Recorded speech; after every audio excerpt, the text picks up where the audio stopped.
Hi everybody, welcome to the stream. I don't know what's going on with my webcam. I started doing this about like right before TwitchCon and I haven't figured it out yet. I gotta check with MSI, see if they have some new updates or something else. Sorry about the face cam, it's gonna have a flicker. I've tried all the settings I can to fix it.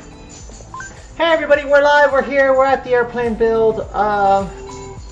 Everything's kind of pre-set up, we're gonna do some stuff. The intention today is gonna be to get the top half of this airplane up, done and installed. It's gonna take some steps and we're gonna slowly get there. My face cam is flickering a little bit. There's not really much I can do about it. I'm sorry, chat. For those who are new here, this is our Saturday build. So these are our plans. This is what we work on. This is the page we're currently working on. And it basically covers, this is that piece you see back there. And then we have a bunch of pieces over here on my left, which are the pieces that are gonna go installed in there. We've done some sections of this already, but we're still kind of working through it. We need to clean up all of the pieces right now before we can do our final install on them. And we do have a little bit of drilling left on the front piece, but we're gonna get there. We're gonna take our steps and we're gonna do our thing. I haven't set up my mobile cam yet, but I think I'm gonna start with this side. So I'm just gonna walk the mobile cam over, set it up, and we'll get started with cleaning up these pieces. If you guys have any questions about anything I'm working on, please feel free to ask. I mean, that's why we're here, right? Science, technology, learning, seeing something cool and new that's never been done before. That's why I do this Saturday. This Saturday is intended to be a let's have some fun and learn something new stream. If I can figure out how to untangle this camera. So, I've got a couple cameras in here, but I use this mobile camera on a cable, a 25-foot cable. That's like my main up close and personal and far away cam. I've got it on a little hook, gives me a lot of places I can put it. Kind of just like a workhorse, and it allows us to see the other side of big parts like this. Yeah, that's drilled. That's cleaned up. All right, so. First order of business is I start cleaning up some of these things that we can't clean up any other way. And we do have air tools and other things, but for what we're going to do right now, it's going to be pretty simple. We're going to be using this little guy right here and a file. Kind of like what you would use on your nails, but a little bigger and yeah, just different. I guess made out of metal.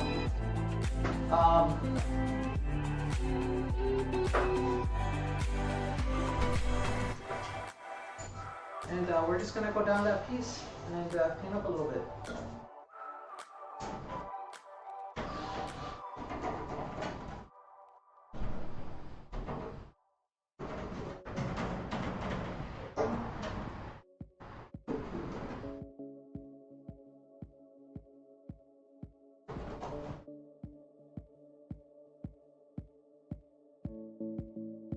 Unfortunately, this part of building an airplane is very boring and repetitive, and there's not a lot of fun to watch, but we will get through it, and then we're going to start putting parts on the airplane that are going to be permanently attached, and you guys will see the progress of it. We've got it all the way up to here now, so we're slowly making our progress as we proceed to give you what you need. Yes, I'm putting some.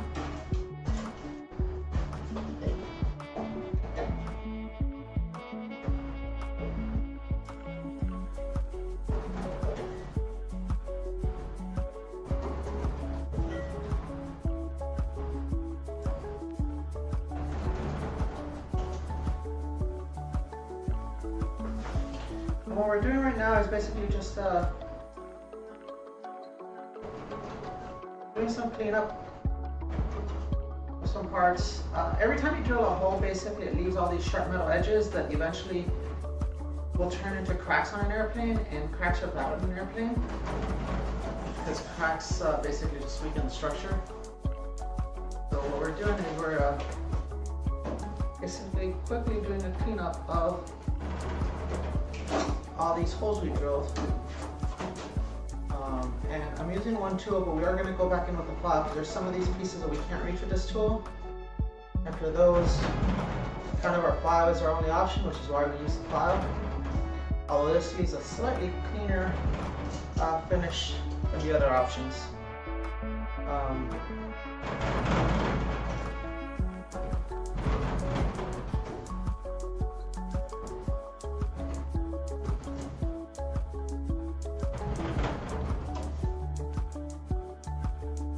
And yeah, just a kind of simple, cozy for building an airplane and doing our thing stream.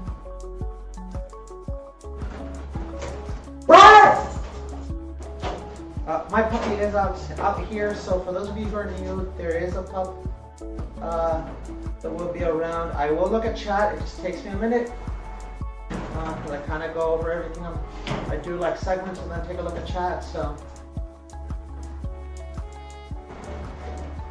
don't despair. I will get to your message.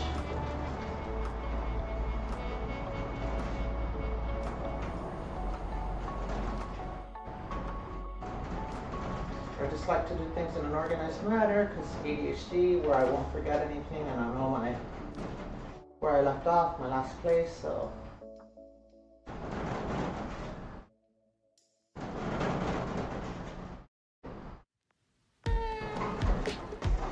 We're gonna go up to here. This is up to where we will be riveting for this portion. Okay. Bernardino, how are you? Welcome to the stream. So this is the tail portion of our plane, and there's a part that comes over the top that we basically disassembled last stream, and we're working on putting back together. But we got to do a bunch of cleanup first, so that's kind of where we're at right now. And I think, yeah, oh, I got to do one more section. If you got any questions on any tools, methods, the kit, drop them in chat and I will get to you. How was your flight back? I hope you didn't get the con flu. A bunch of my girlfriends and other friends who went to the con caught the con flu, so I posted it. And that is the crazy idea. People walk by. I will, if things get too loud, and then mute the mic, just let me know. I tend to do that when I'm like drilling and doing other things, but I do it during normal building for her barking. I didn't miss you. Hi, I didn't miss you. Welcome to the stream. Right now we're just doing basic cleanup of some parts. Nothing too crazy.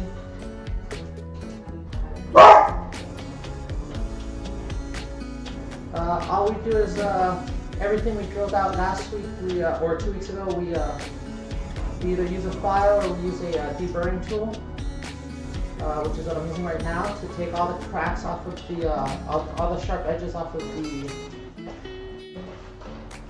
the holes that we drilled, because vibration environment at an airplane and you don't want cracking to happen around any of your rivets. And normally I wear gloves too, but the best way to feel whether or not this job is done is your finger. Fun science fact, one of the most sensitive parts of your body are your fingertips. So.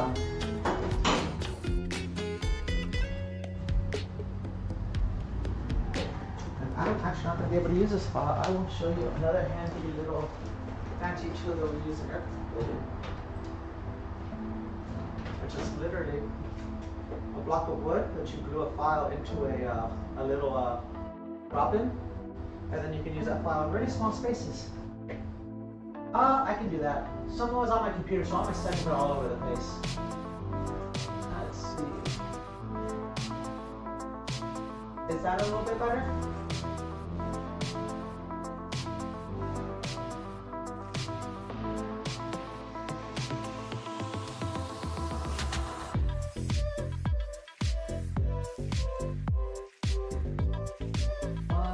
Go into my sound settings. I had a friend visit and use this laptop, which is my I use a streaming laptop, but they kind of mess with some settings and not very happy about it, but what can we do?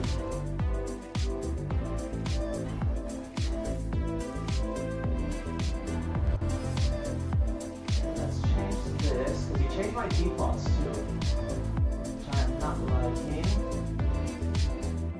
And how is that? This should be significantly better. Let me know how that goes. Sorry, I'm slowly discovering all the settings that my friend changed, and yeah, not great. But such is life.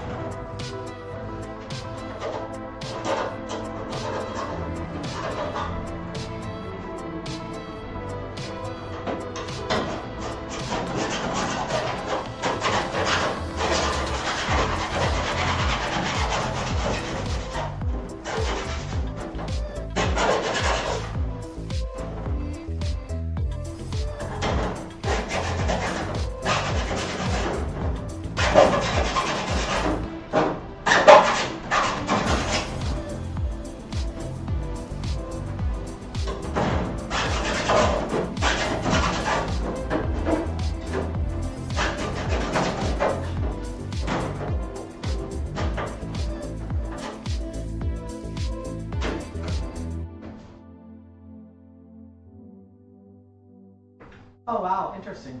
Okay. I mean, that's it, Mike. Give me 1 second. I don't think so, but you can take a look at it. The filing is pretty loud though.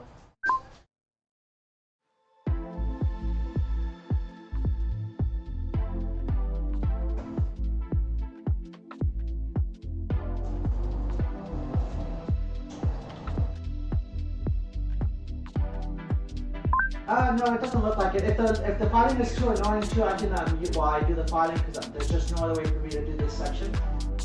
So it's always a fun joint experience here. I know that I really should only follow in one direction because files only go in one direction, but I never do. Also, the other thing about filing is it's being magnified for the entire half of the airplane, so it's also probably significantly louder than my voice.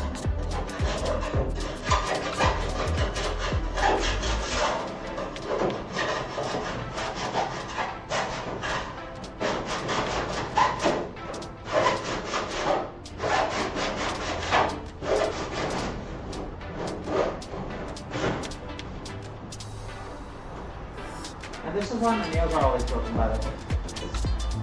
Working on airplanes. Oh no, please, no nerd. I want all, listen, I will take all the advice and all the hints and all the help I can get, especially considering my system is made on this table after someone's got on it. So, if you're not being complaining at all, I probably feedback.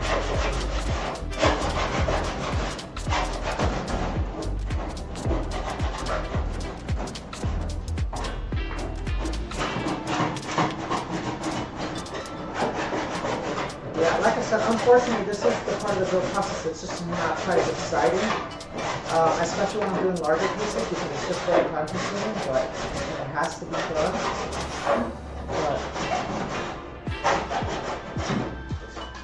But it does eventually get finished, and then we start to see things come together. I have another part somewhere. I have a, here, let me show you the other camera. What is, oh no, that's not the right camera. That's not the camera. Why is that out of focus? 1 second.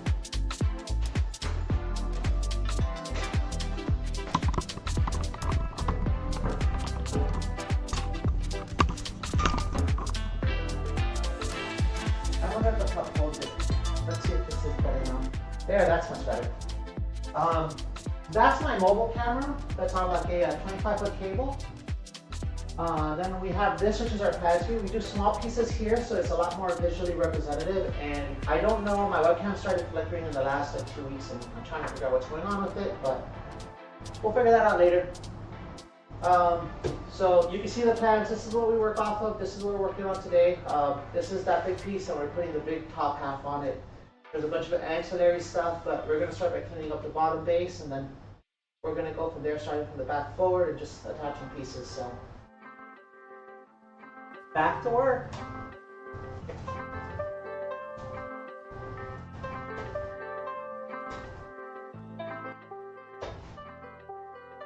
we drilled a couple holes on this piece here, and we got to clean up the backside of it, and there's no real good way to get at it other than this little piece here, which is why I have this little wooden piece.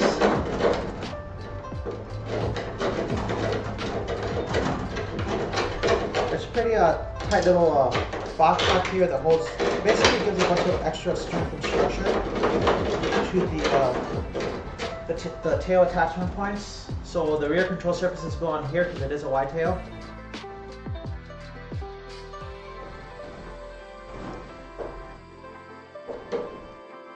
And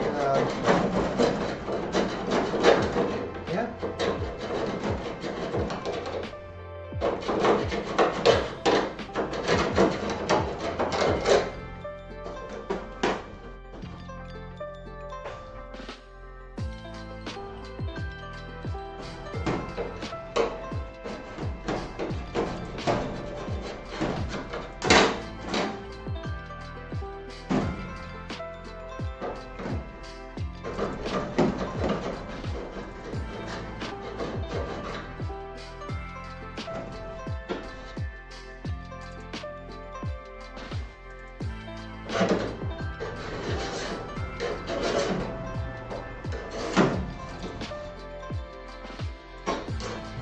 Okay. We're going to do the same thing we did on this side to the other side now.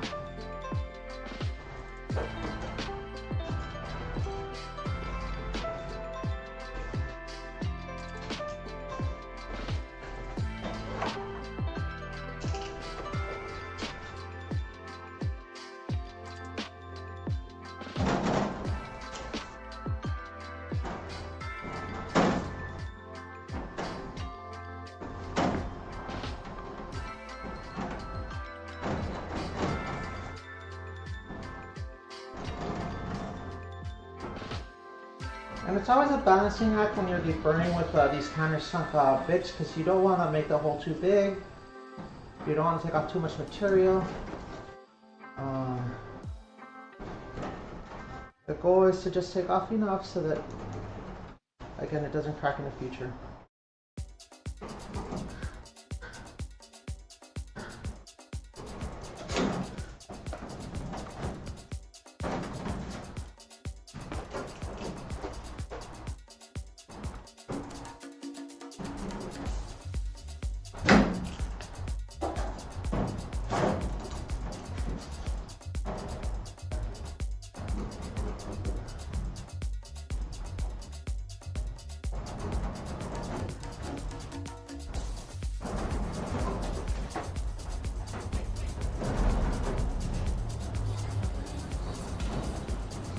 But the goal for today is we want to get this whole top structure, if not fully riveted in, at least all the supporting structure. I think we'll get it all riveted in, honestly, but at least all the supporting ribs, and the front structure is kind of complicated. You can't see it right now on camera, but there's like a reinforcing box that takes a lot of the load, where this half basically joins with the front half. And sorry, I might give you guys motion sickness. I'm just gonna rotate the camera here.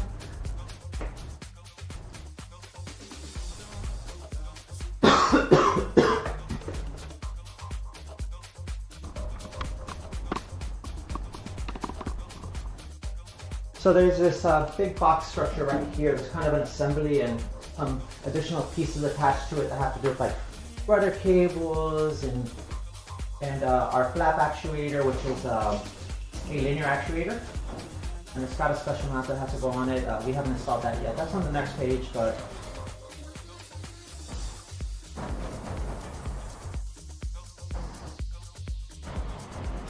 our goal for today is to finish this page. We've been working on this page for I think 3 or 4 streams now, and you know, it's just like I said, the nature of when the parts get this big, it takes a lot longer. It's a lot more fun when you're doing little parts.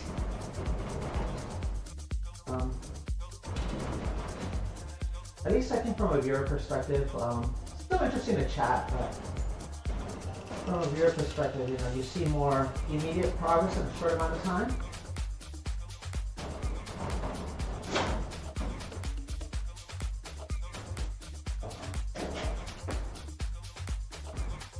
hoping, and we'll see if the medical thing aside, I'm hoping that I can at least get a good portion of the fuselage done before I have my surgery in April.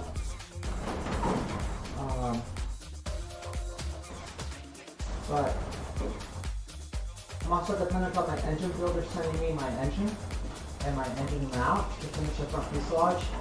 That's where all the landing gear and everything attaches to, so we're in an interesting part of the build where I've got some medical stuff, which is why I haven't rushed him. I've got obviously I've got a lot of build to do, but I would have had a lot more done if I had taken that almost a year off, honestly, for the medical stuff. I'm just gonna pass on this front side.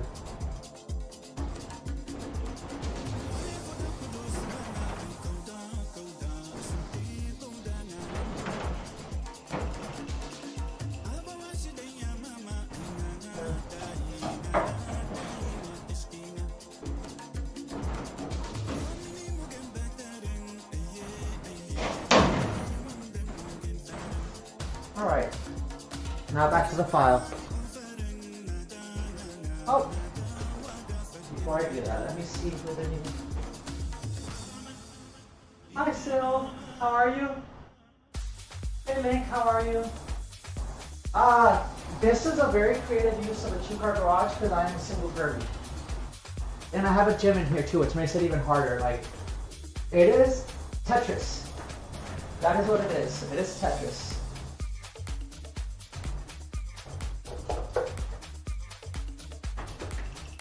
I lost the button.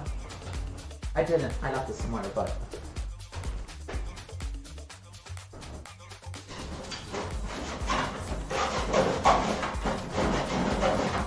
Yeah, we've already completed the wings. We've done all the control surfaces. We haven't finished the data rods yet because we haven't decided whether we are going to paint the airplane or polish it. I was leaning towards not painting originally, but with the new mosaic rules or whatnot, they upped the max gross weight of this aircraft. So, with the increase in max gross weight, I am reconsidering paint again. It's made out of 6061, not bound pad, so it's a little more robust to the elements, so you can get away with the polished airplane. But you know, the advantage is more weight, so more fuel, or heavier passengers, or more baggage, or camera equipment for that matter, as long as you're within seat.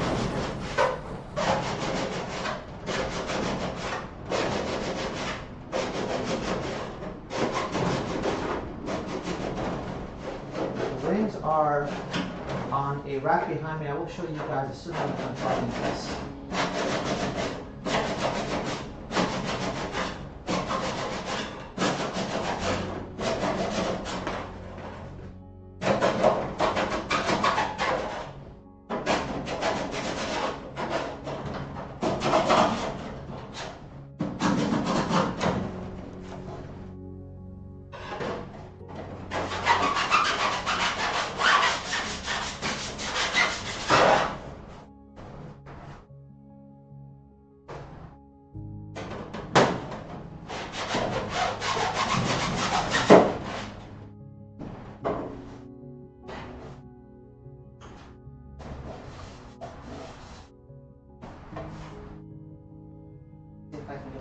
Virtual. But speaking of creative use of space, if you look behind my workshop, behind the gym, our wings are here on the rack.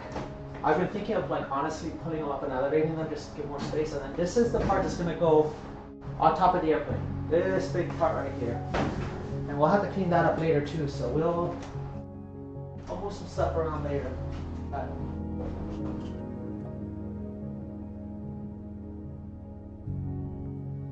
Okay, good. I didn't accidentally mute my mic because that's always worried I'm going to do that. Yeah, I can like that into these here. So bonding is going to have to be it. Okay, so we got these 6.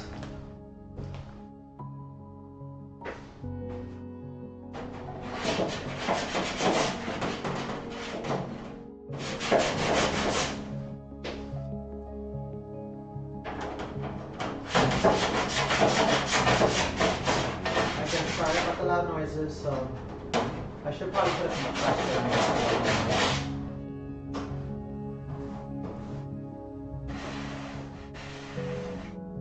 I'm going to stand this camera, move the camera closer, and we're going to work on a little subcomponent. Hopefully give you guys a slightly better view.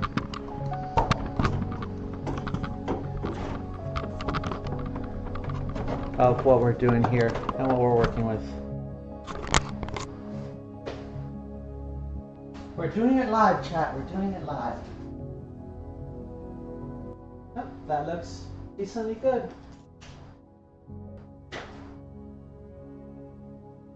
So basically the way this works is there's a bunch of supporting ribs that are going to attach to each of these vertical sections that kind of support that big piece that goes over the top.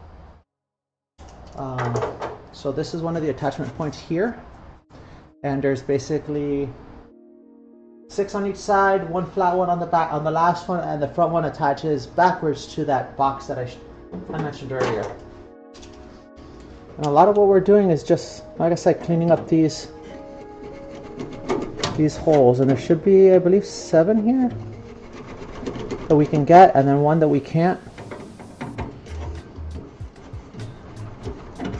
We might be able to get all of them, but I don't think so.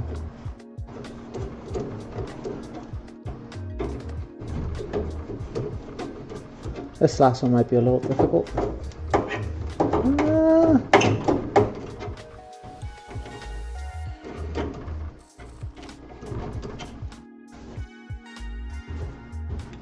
Yeah, actually those all feel good. Okay. We're going to do the same thing on the back side, because the back side we're definitely not going to be able to get all of them the same way.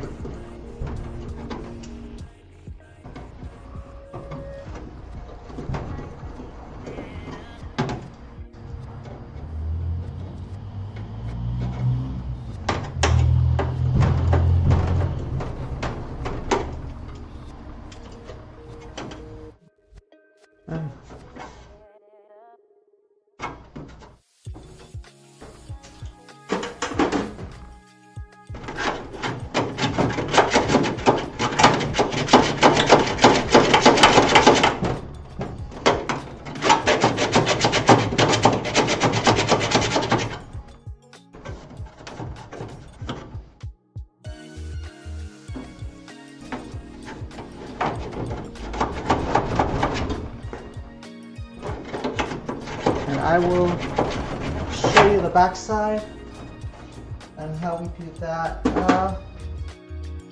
when we do the other side.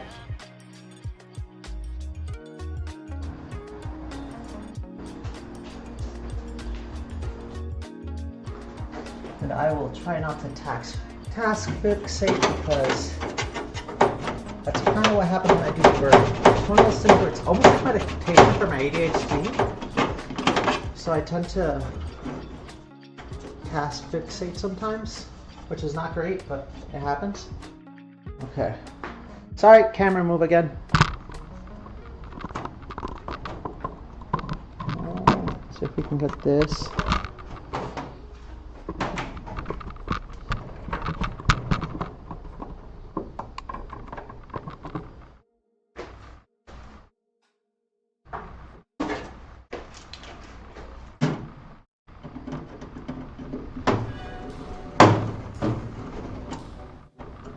But yeah, I kind of also bounce around between categories too. Sometimes I'm in science and tech. Sometimes I'm in makers and crafters.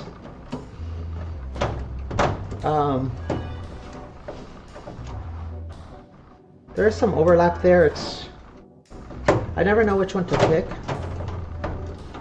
So that's always the challenge. Can I get that last one?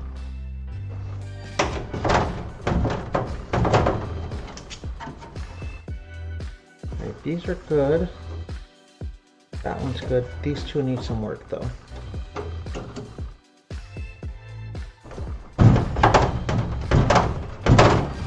There's the science and technology part of this, right? You know, it's aircraft, aeronautics, all that good stuff. But there's like the makers and crafting over here building something, right? So.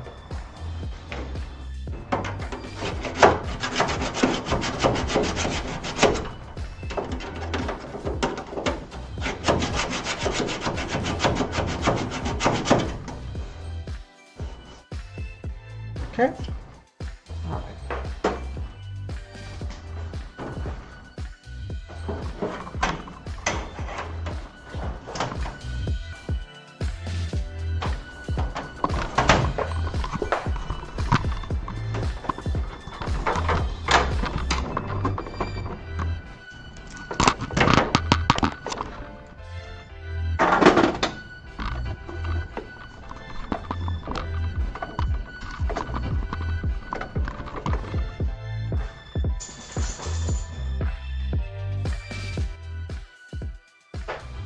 So this is looking at the backside now. Oh, sorry. That is not where we want to look. We want to look at the other side.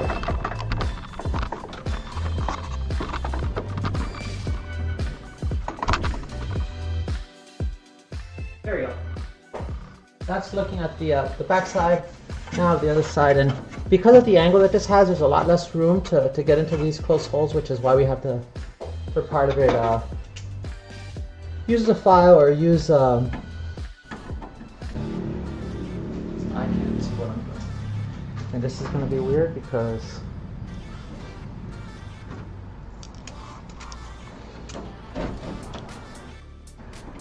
there we go.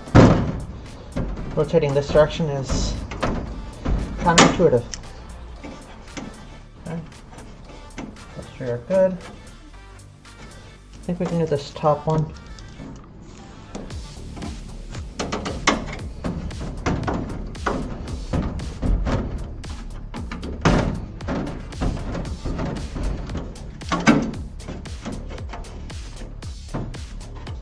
And those last three we're gonna just use our little file block. I'll try and keep my hands out of the way.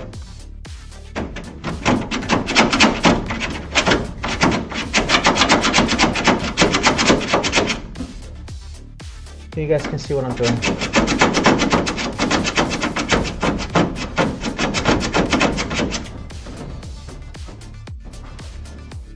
Okay, all of them except the top one are good, and the top one we can just sneak by and get you this way. There's one rivet that we can actually make it over, and that top guy.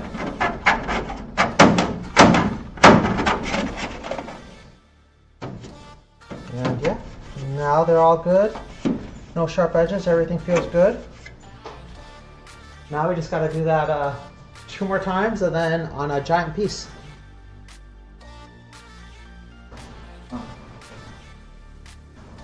We'll go back to the big wide shot. If you guys want a close shot, I can readjust the camera, let me know. So, and now I think we're going to stick with the wide shot.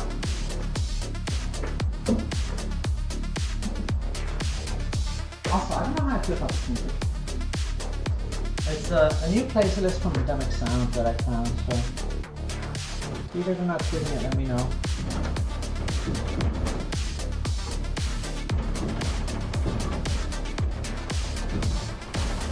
Yes, I do license my music, so unfortunately, as much of a Swiftie as I am, I can't play Taylor Swift.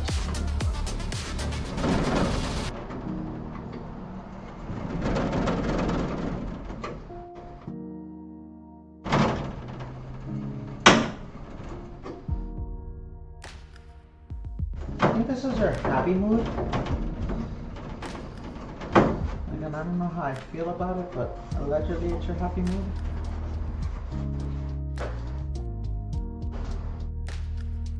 Playlist.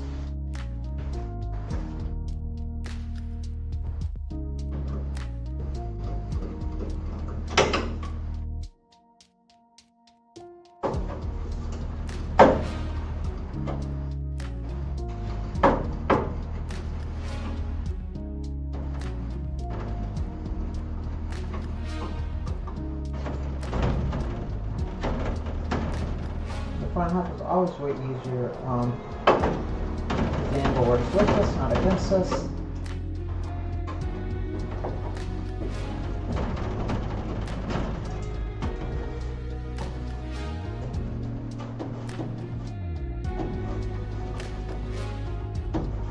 We are still going to use, where did I put it?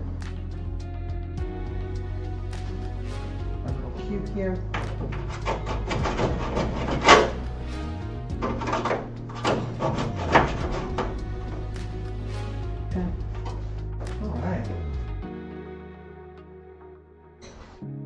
Are you off today, or you streaming today?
Did any of you guys go to the party too?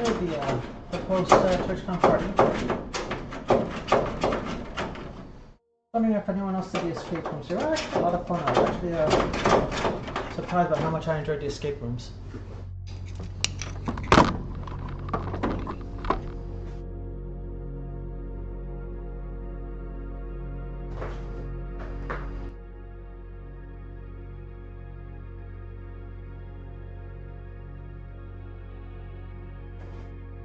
They were a lot more fun than I expected.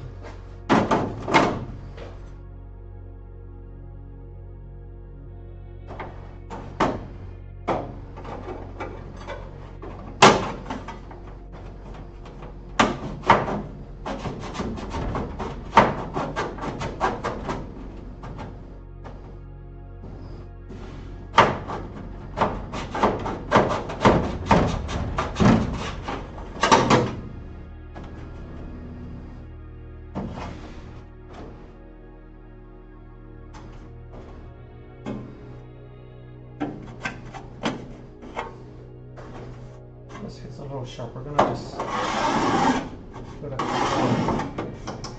little pass because, like I said, it felt a little, just a hair sharp.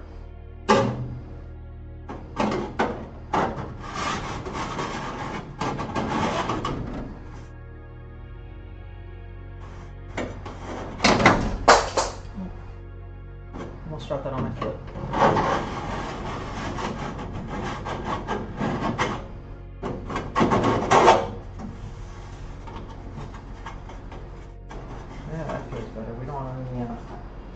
Accidental cuts.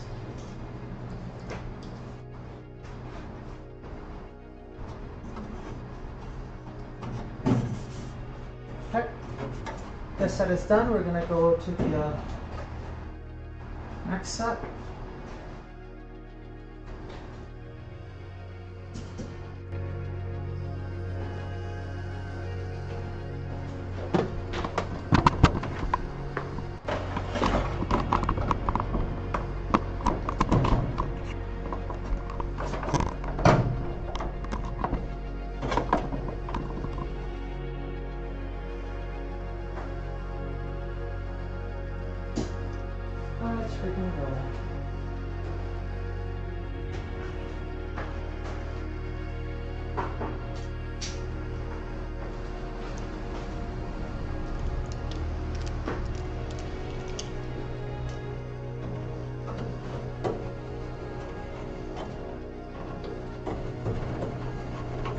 Fun fact, I burn about 1,000 more calories a day when I'm building. Just between all the walking around, moving everything. It's way more than I expected, to be honest. But you can thank Fitbit for that. I feel like Fitbit was a lot better in the past, but actually, they're not bad devices. It's just, I don't know, everything has become a subscription model. And I have my thoughts on that, but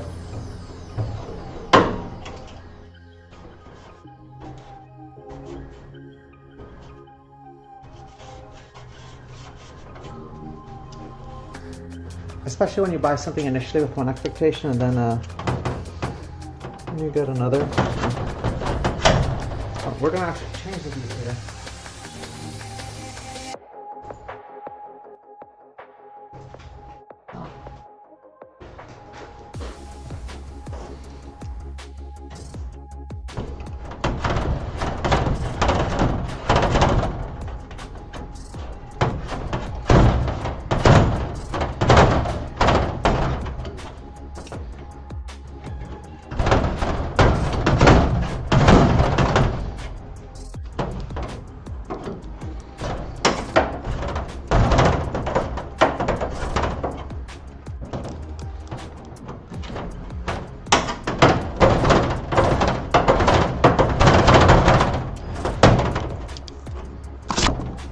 Sorry, I didn't mean to hit the camera.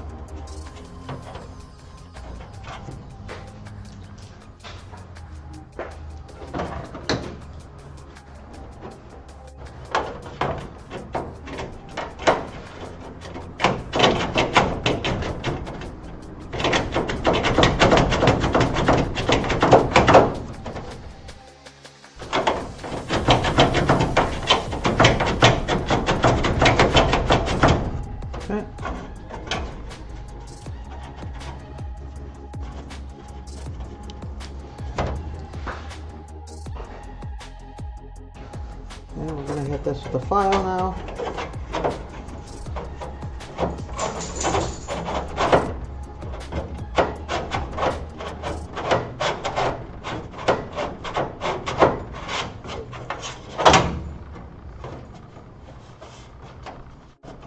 Okay, those all feel good.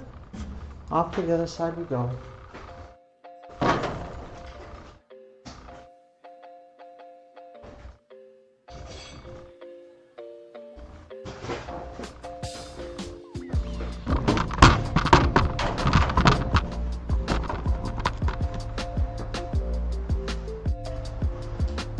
Let's freaking go.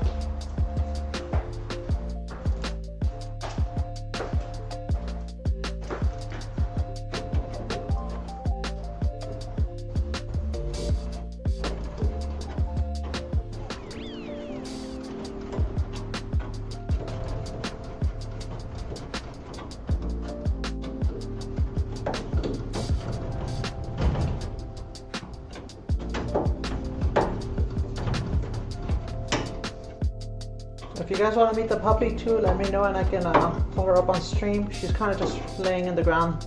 Saturdays are kind of, when I'm building, she's kind of just mostly relaxing most of the time until neighbors walk by. So, her name is Chloe. She's basically like our stream mascot. I used to be a big cat lady, but I had a traumatic loss with the cat. And I've never been the same since, so. That's why we don't have a kitty anymore. Although Chloe's getting older in age, and at this time where like I don't know what I'm gonna do with myself. I am not ready to handle that loss. And you know, I keep her very healthy and everything else, but she's 13 years old, so She's already outlived 2 of her sisters. We rescued her mother, and then her mother had 1 litter, and yeah, she's been my baby, and she's honestly the reason why I survived in San Diego, because unfortunately, when I moved out here, I didn't know anybody, didn't make too many friends, and I was getting homesick, and had Chloe sent over. Ironically, she was the runt of the litter, and she ended up being the best pup of all of them. So go figure. Go figure. But there's some Jill lore. Jill lore for chat.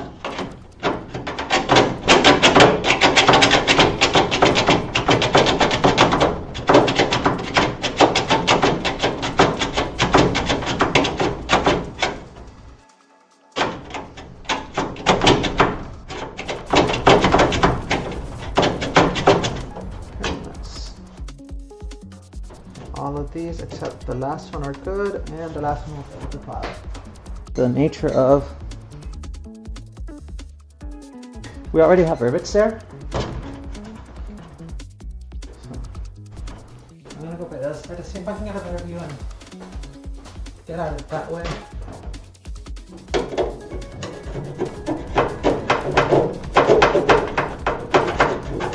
The nice thing about these files that I have is, and sorry about all the noise, but it's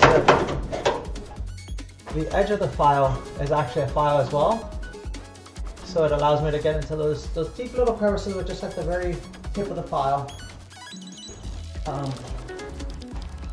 And just so you guys can see, although the tip of the file isn't fully filed to the end, that's where the tool holder probably was when I did the file earlier before it got heat treated. The edges are filed to the edge, so we can get to the edge with the edge of the file, which is a nice little bonus. So, you know, keep in mind of the tools you have.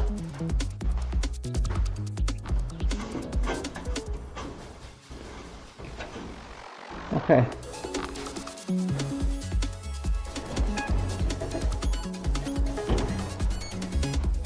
Now we are going to the last portion.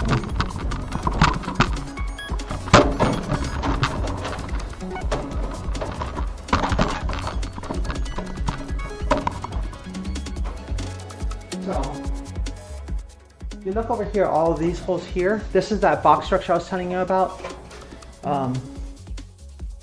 All these holes here attach to the last piece, and the last piece attaches with these holes here to the back plate. And then the front plate takes some holes too that I haven't drilled yet.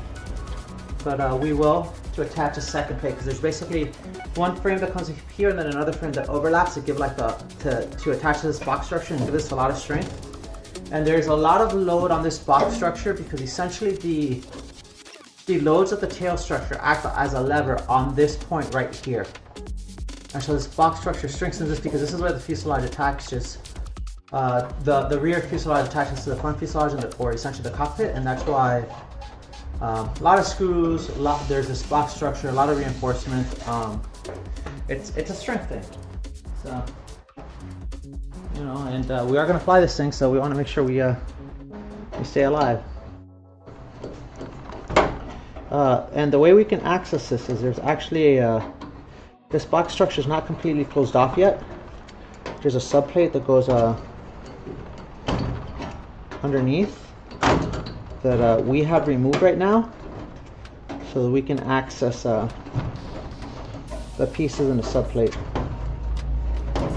Okay, we're not going to be able to get these with the angle, so we'll switch to the file for these, but these here all feel good.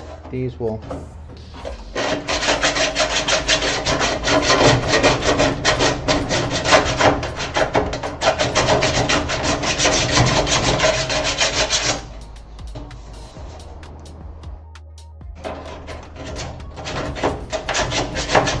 Unfortunately, this box structure is permanently attached at this point because on the previous page we attached the front half of it already to make the lower box structure, so there's not much we can do there. And then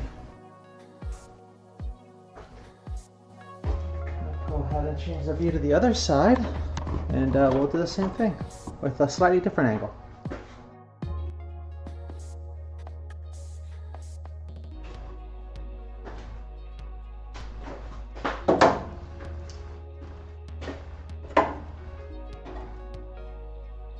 This one's interesting because it's got this little set of holes. So originally the flap actuator went here. It actually doesn't mount there anymore.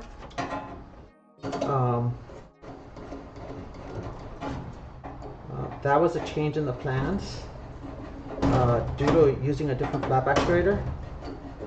And it's in the notes for the next section because the flap actuator doesn't get mounted now, it gets mounted later in the next page, but yeah, that was an interesting change.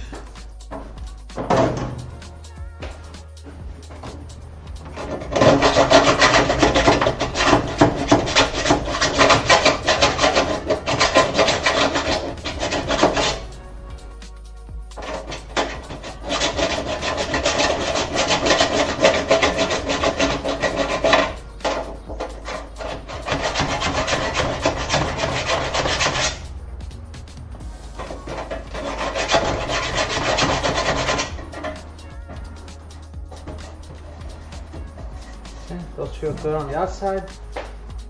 I'm going to go ahead and change to a wide view, kind of find you guys a better view of underneath the box structure.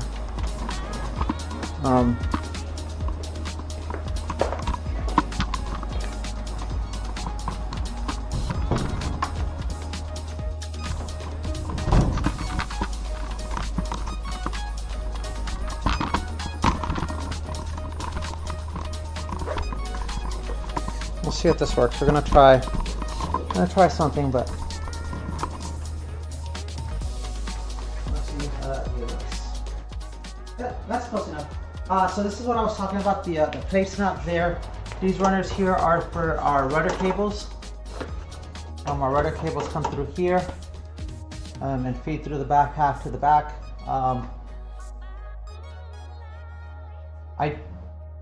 But yeah, the reason I have this view here is because we had to clean up the back of these holes, and the only real way to do it is with our little chassis file.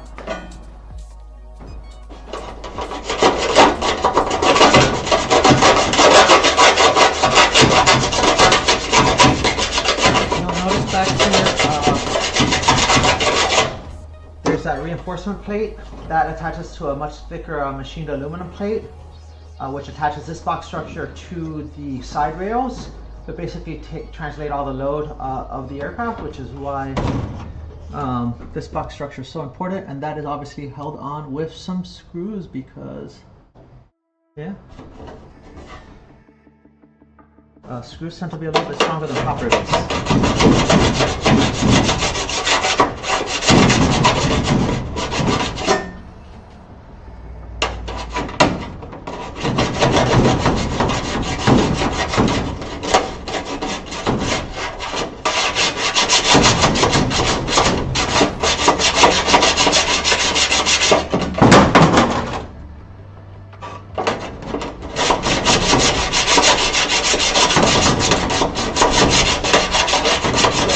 See better what I'm doing than I can, but they almost all feel good. We have to hit this bottom half. That's why instead of two. One last time here, those don't feel great.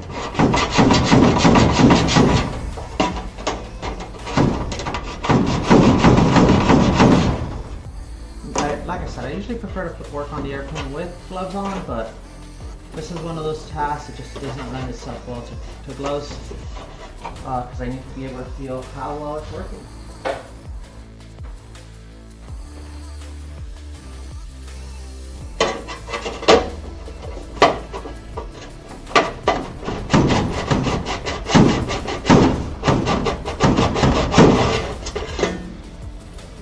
And, okay, those now feel good.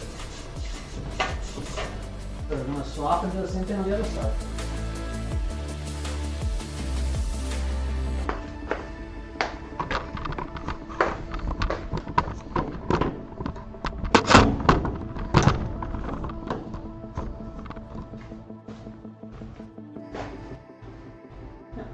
All right.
Okay.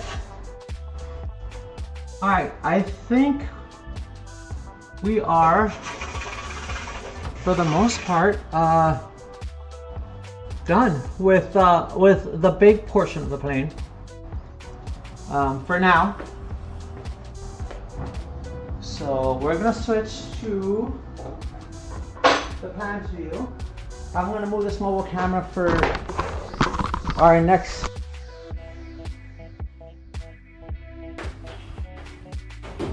Just so that it's already in position.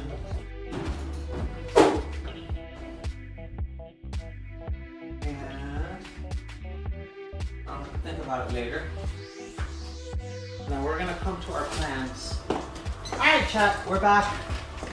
We got the weird encoding camera, which only with movement. That's an interesting part too. Like I don't. Let me see.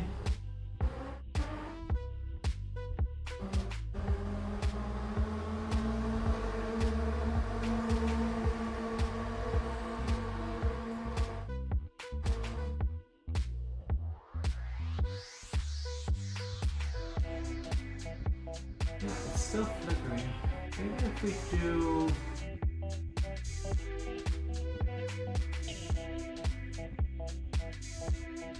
Doesn't flicker there.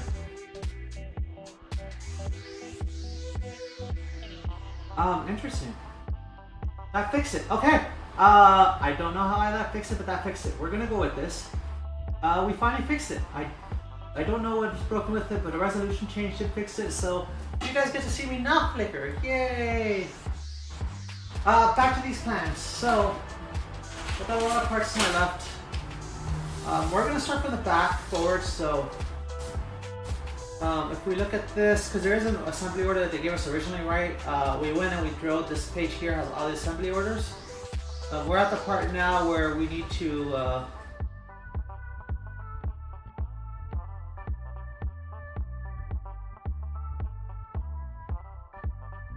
oh, interesting. Do we...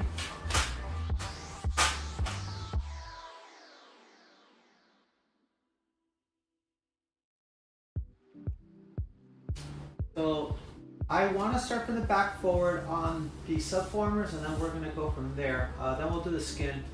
So we're going to start with former number 5, which should be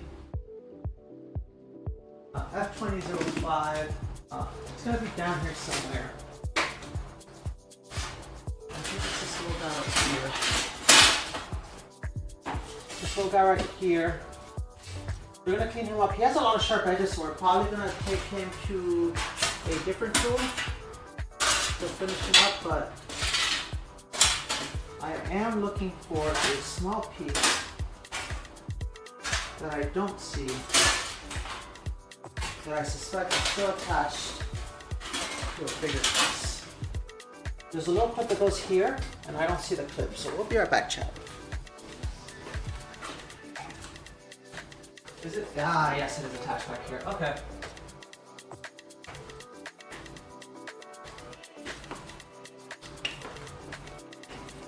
We can take care of that clip later. We're not too worried about it. I am going to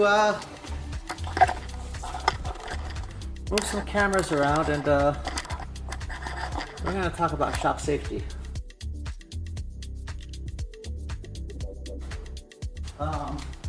So I wear a respirator whenever I deburr aluminum with the deburring wheel I have on a grinder, because aluminum powder is known to cause Alzheimer's. I don't know why, but I did read a study, allegedly.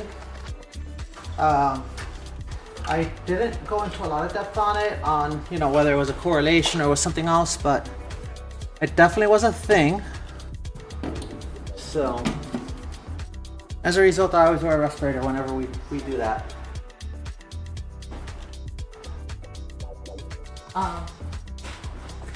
It is an organic gas filter, but it's also a cloth filter, and the dust basically gets trapped in the cloth filter, so I'm not worried about them being longer than 30 days, but it is a concern. However, you can also see the pup in the pup cam.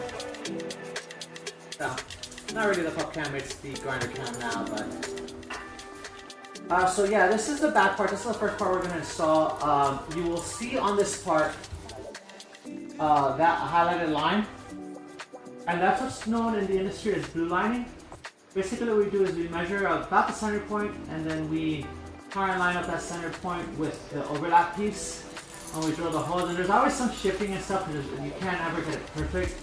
But the whole goal is to get your 1/4 inch full gap spacing, which is the minimum you need for strength and rigidity. So that's usually how we do that. So what I'm going to do now is I'm going to put a trusty block of wood, and we're going to start deburring this bad boy right here.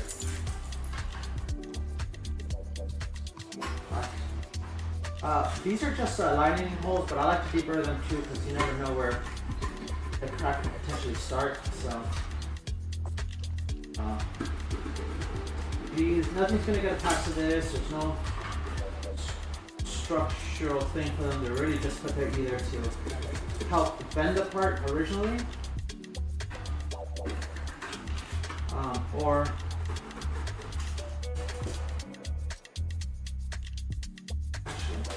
got a little bit of, or to hold the part when they do the bend. And it's got a little bit of a kink there. So what we're going to do is we're going to grab this tool right here, which is usually used to bend pieces, but we can also use it to flatten pieces out and make sure that, make our shape a little bit better. Whenever we have like pieces that are sticking up. It's not going to be perfect, but it will be better than when it started.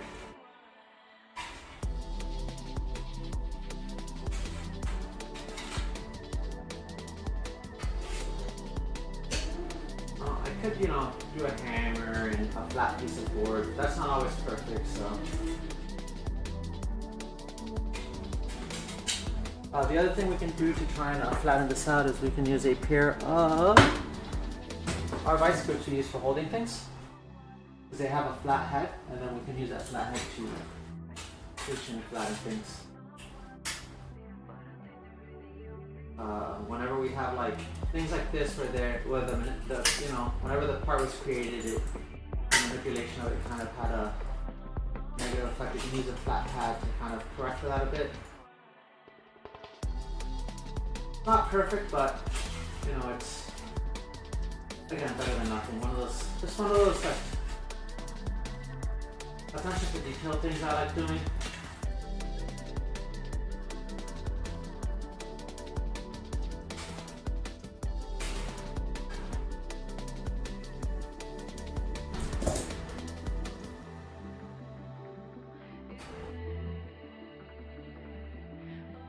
This piece is very, very sharp in the where they did the flutes, which is why I want to take it to the deburring wheel, because even right now it's cutting into my hand. And like not even with like my hand like sliding over it, it's just just my hand touching the edges of things. I feel it when I say cutting my hand, it hasn't like broken the skin, but I feel the sharpness of the edges kind of doing some damage. But I'm not bleeding. And so let's grab our little block of wood here and just grab our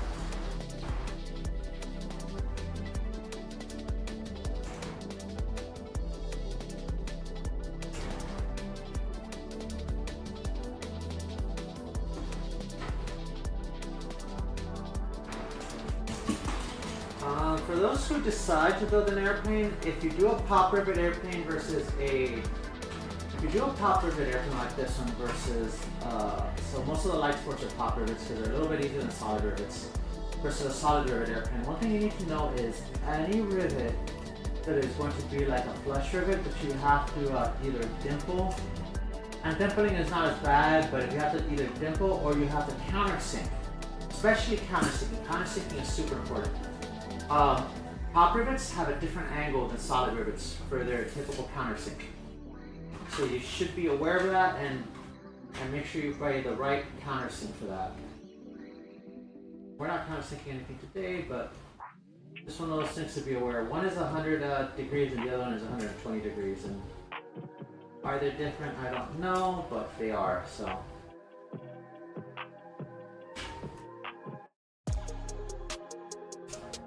It's one of those things that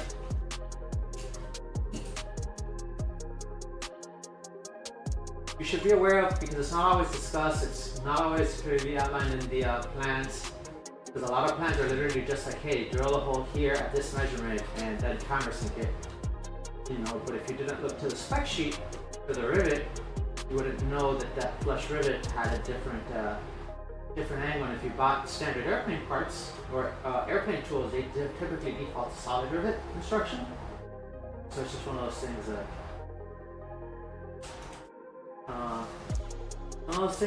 you kind of learn, and you know, hopefully you learn, and you know, or hopefully somebody in the EAA tells you. Highly recommend you join the EAA. Great organization.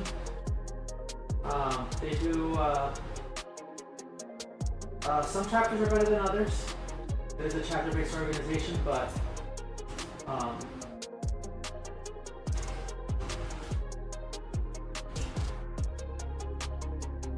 they have technical counselors, they have, you know, a bunch of documentation, a bunch of tools, a bunch of like, you get discounts on some CAD software there. If your local chapter has a Young Eagles program, they do a lot of like outreach to young kids, which I think is really good. It's how I kind of got interested in aviation.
Welcome to the stream, everybody.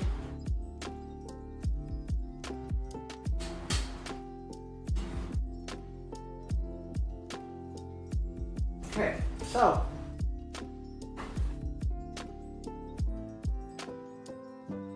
this part has kind of been cleaned up, but the edges are still very sharp. So we're gonna put on the respirator. We're gonna hit the deburring wheel. We're gonna deburr the crap out of this part.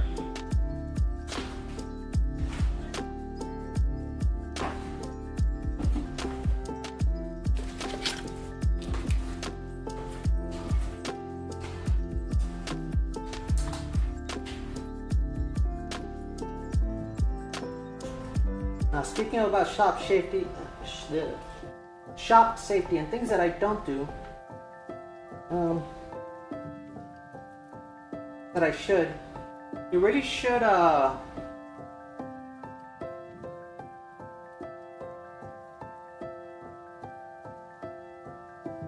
wear safety glasses whenever you're working on anything that has the potential to throw up some chips or sparks or little flying debris. I tend not to. Don't do that. Please take care of yourselves. This is one of those really thing not everybody do. Warnings, but it really doesn't matter. I only have one set of eyes.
Huge done.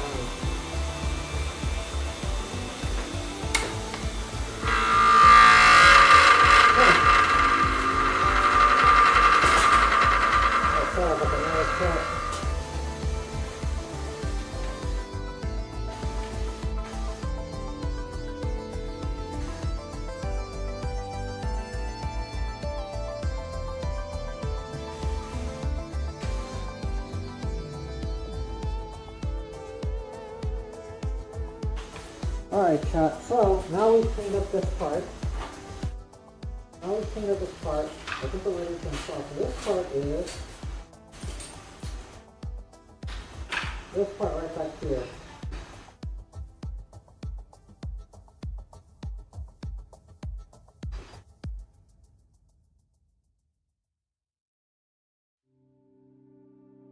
I'll put the other phone at the end, but I think we're going to install this guy. So let's go ahead. I'm going to set up my air tools. I'm going to keep running the respirator because these air particles are not going to go away. And we will get ready here to start riveting.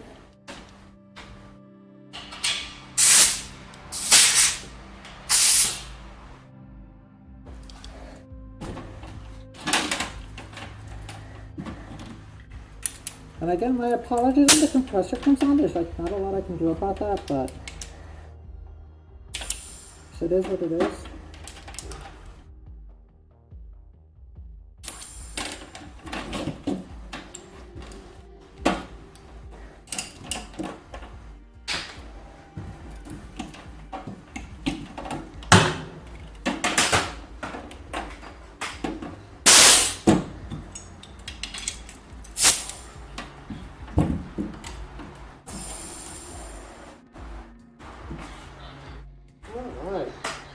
New tools.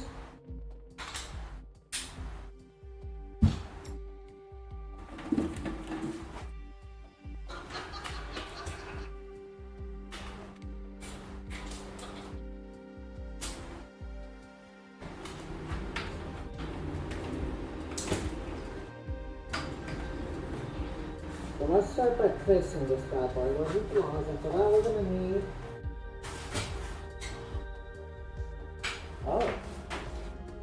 that's never happened before.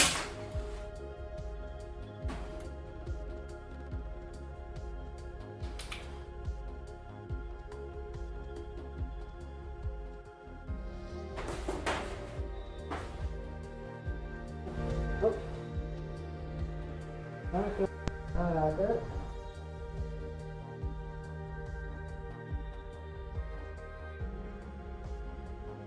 There you go. That's better. Elimination tables. Let's keep it under some temporary fasteners to extend the order. We're using such a safety program.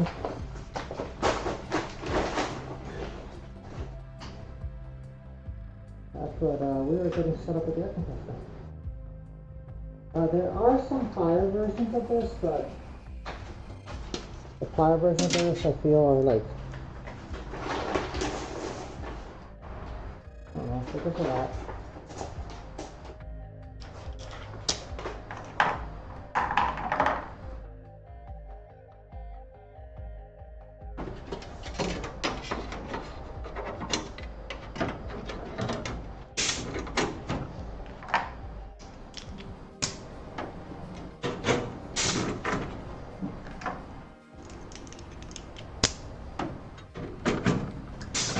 Okay.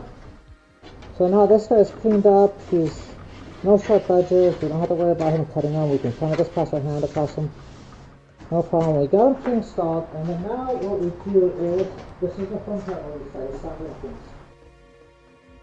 Now we're going to look at our plans, and if we look at this section right here, right, we are looking right now for a certain rivet. We need 7 CCP42s.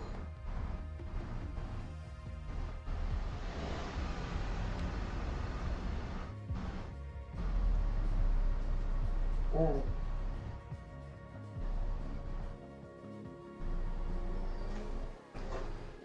I think I put this on backwards, so oh,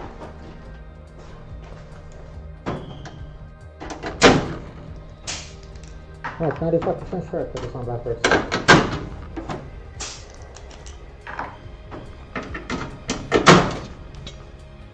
So this goes like this.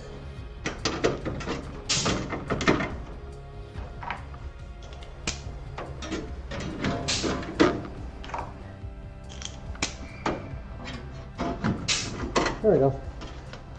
So this is basically the back bulkhead of this, and then there's a separate cover that comes back here. So this is how that goes. And we're just going to double check the plans here.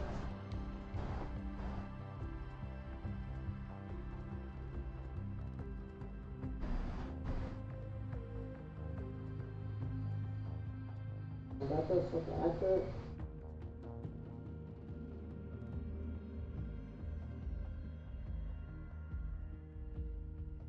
Plumber finds faces forward. Heat hand for detail. Here the detail tipping solution. Oh.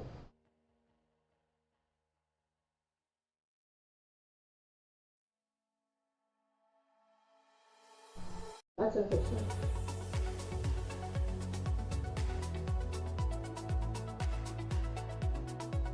The rivets for that flange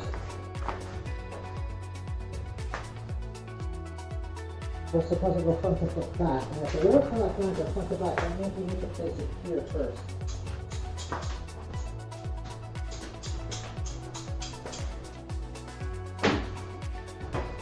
And there's absolutely no way that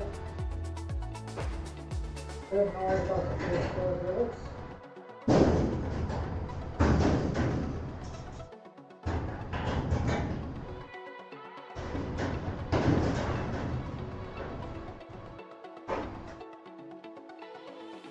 Forward to back.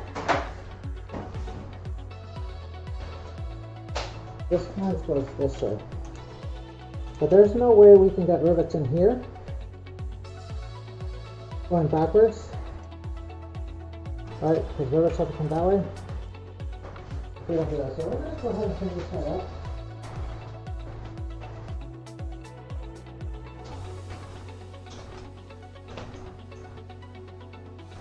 So if you look at these plans, and here's why. But this clip is going to go like this. And these are going to go front to back. And if these are going front to back, the only way we can get those rivets on is if we put it on before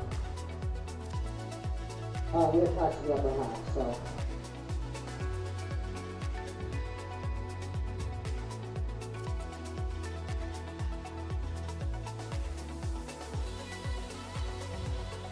We're going to go ahead and clean this part up right now.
toys on the front.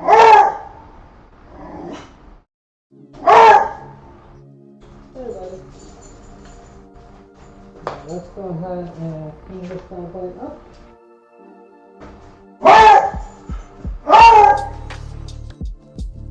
So, we've got some sharp corners. Go ahead and take care of that now.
So,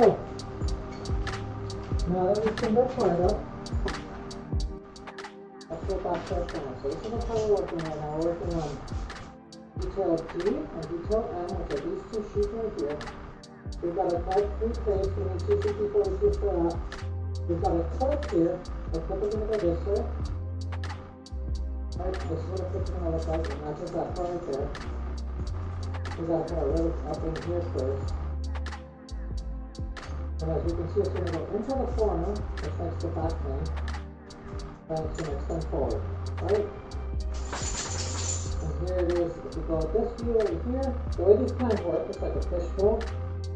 The parts basically rotate around the fishbowl, depending on whatever view you're looking at. So this guy over here rotates this way, and this is how it's going to look.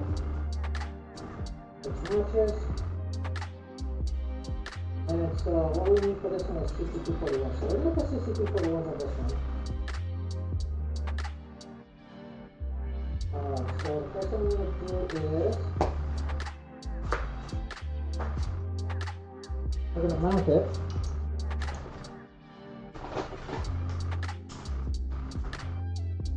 We're going to mount it where she belongs.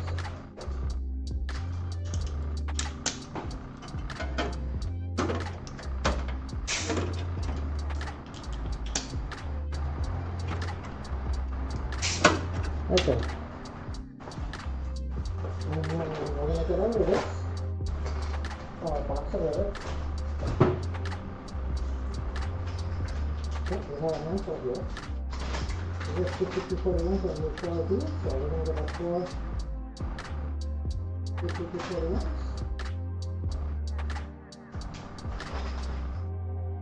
And let's go ahead and install them apart. They go back to front, so that's what we're going to do.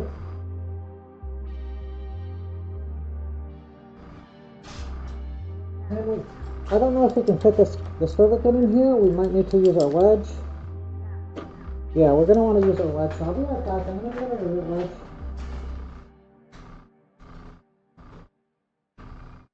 We have this nice, cute little tool. That's a rivet wedge. And basically what it does is it will allow us to pull flush on the rivet while having the gun for the rivet be angled up.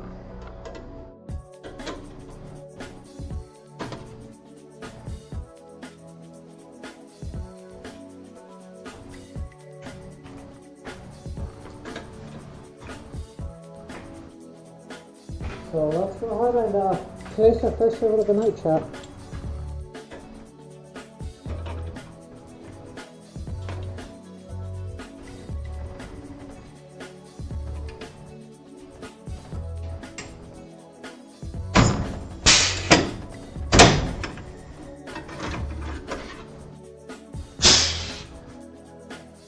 There's our first of it, chat.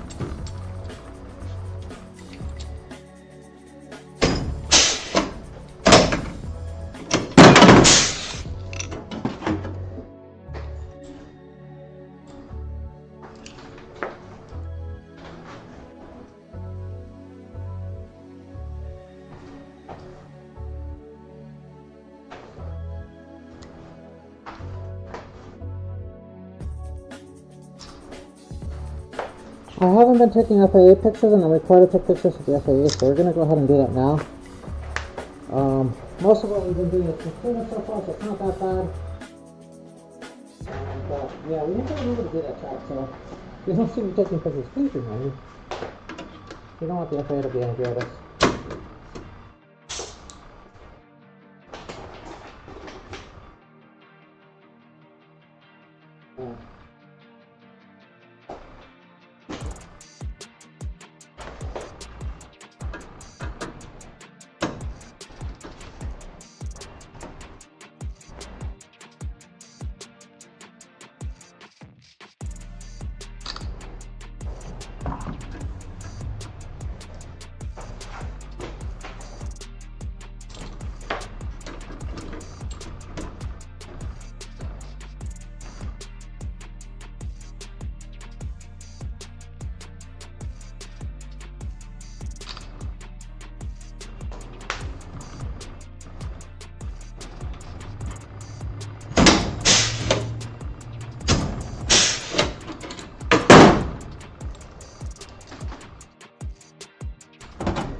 Okay, cut.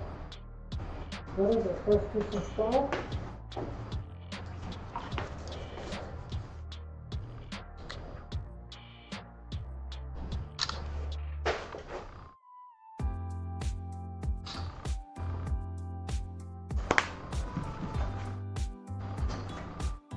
Now, if we go back to our plans, our next part is going to be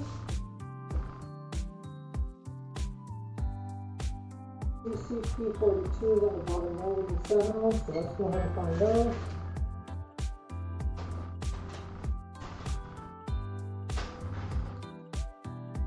CCP42s are a little bit longer.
Just double check one last time.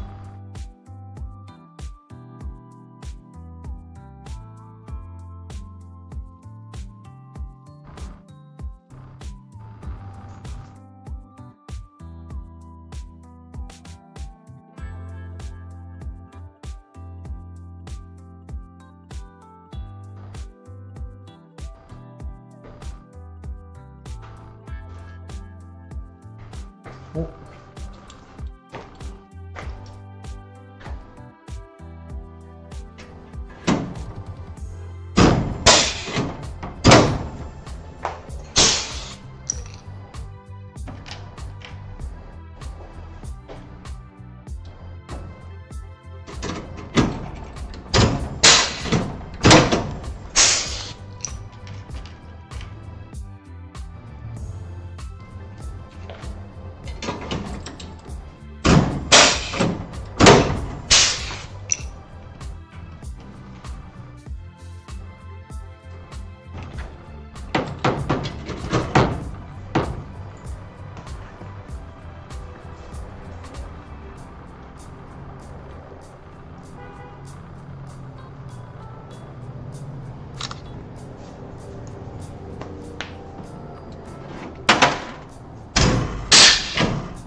Okay.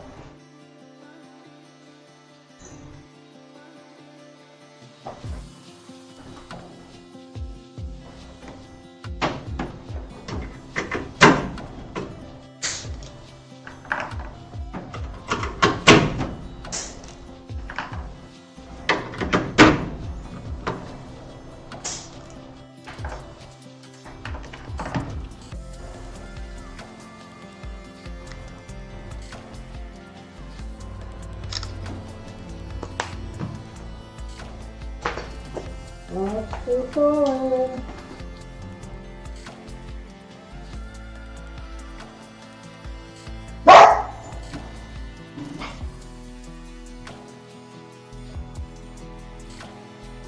Let's freaking keep going, chat. Let's keep going.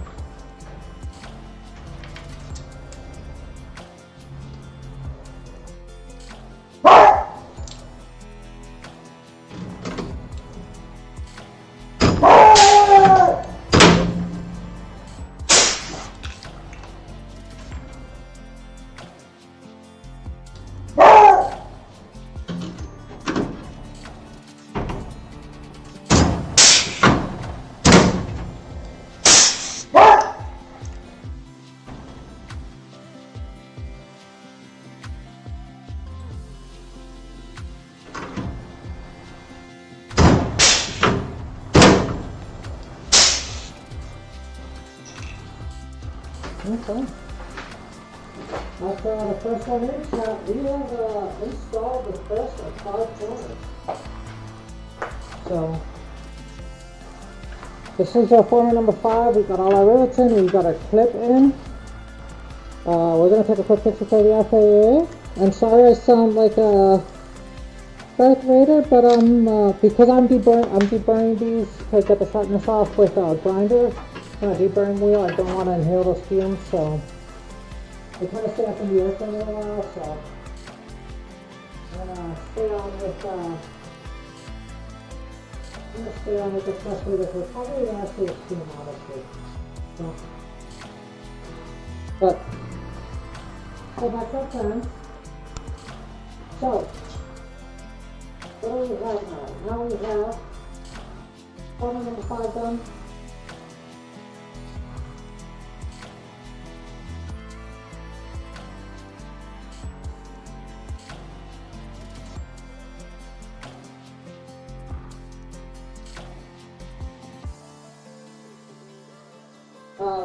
I think we're just going to go down the chain.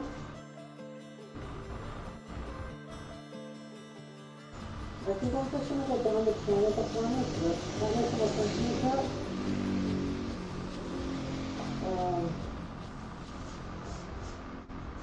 That makes more section. So like I said, we're going to go down the chain. We're going to go ahead and start with we put formula number 5 in. We're going to do a formula number 4 next, 3 and 2.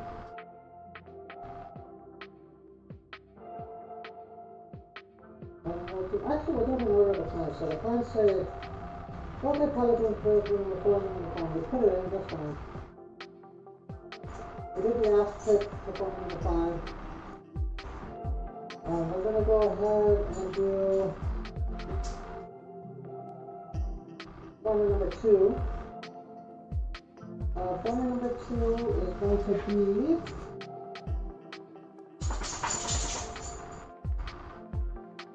F2002.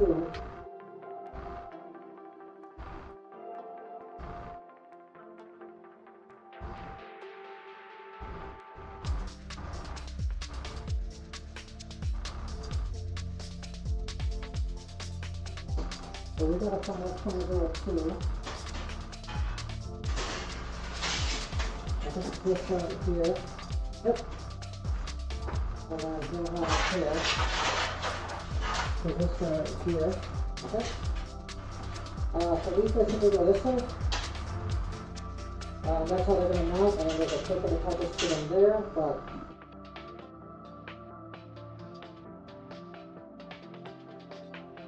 we're gonna clean up the holes, then we'll deburr the whole piece.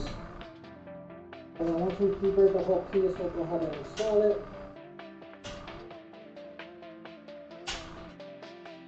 Some of these came out better than others. I'm just going to take a quick look at something, chat.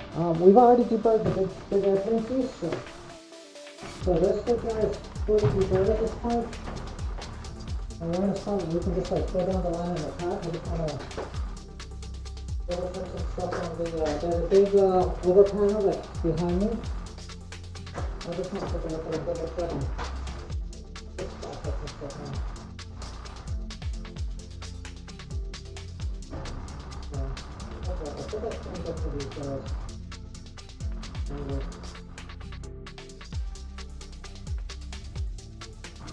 Okay.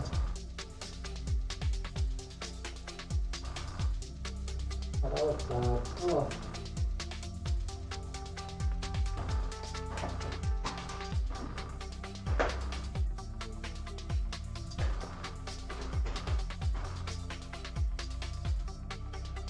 Okay, let's get back to our top. Let's get back to Deburring.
deploy the backside.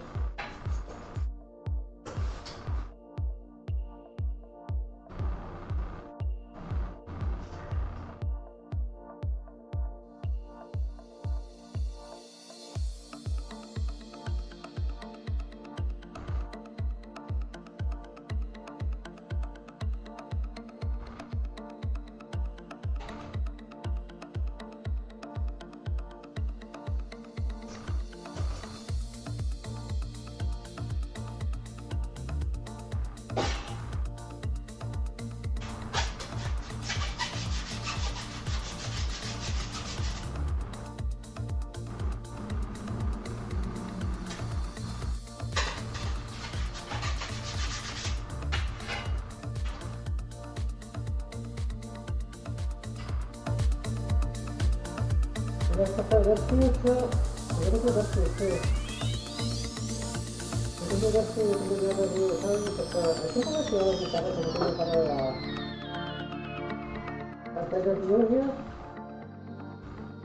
I know it's not a great view to ever have, but I feel like it's a better view overall.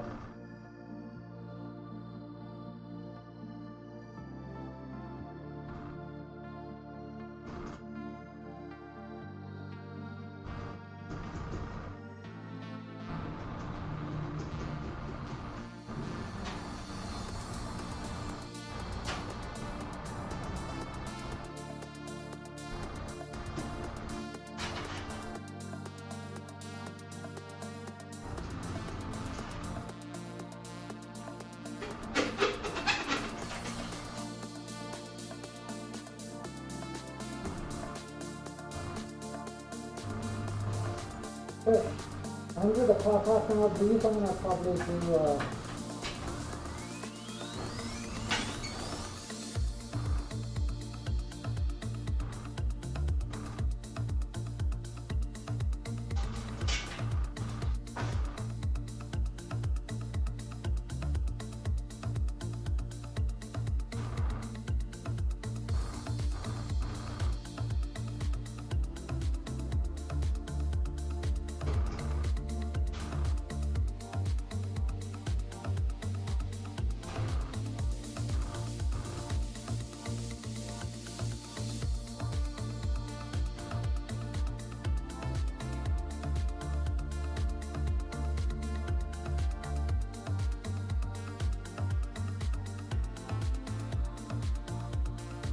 we're just floating in that time.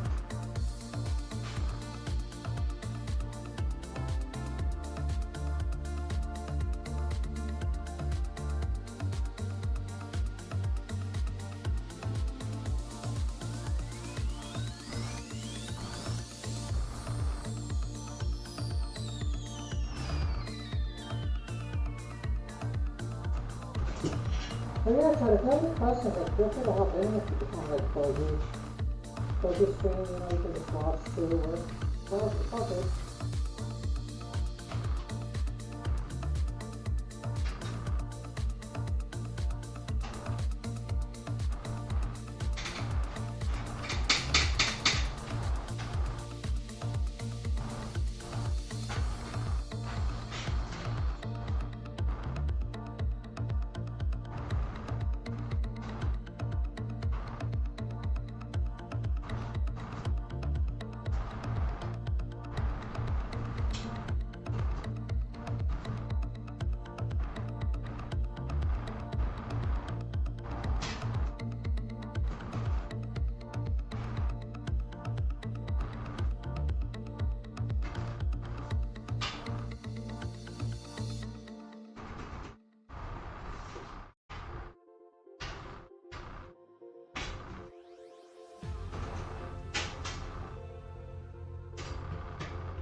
Oh.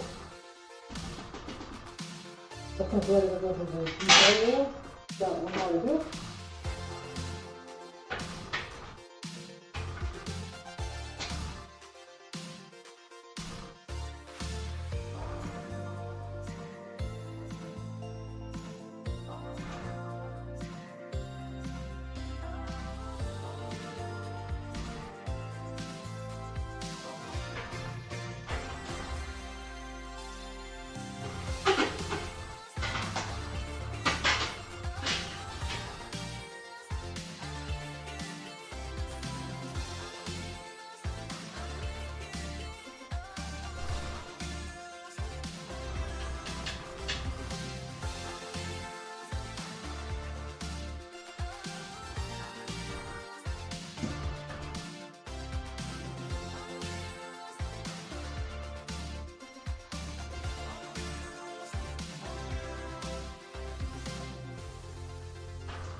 Before you have to be burning.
Hey Maddie, how are you? How's your day going? Sorry, I'm wearing a respirator because like there's aluminum chips from what we're doing. But cleaning up these parts to attach them to the big part here, which you can see right now, but if I do this, what's behind me? How's your day going? Yeah, we are in the very tedious part of an airplane build where we do a lot of complex things that have to be done, but they're not that exciting, but we will slowly be putting parts together. And you'll start to see this take shape over the next hour or two. But welcome to the stream. I hope you're having a great day.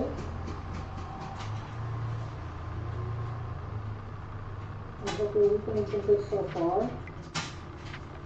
We probably won't have a racing stream tomorrow. I don't know yet, but most likely we won't, because I'm gonna go to the rent fair.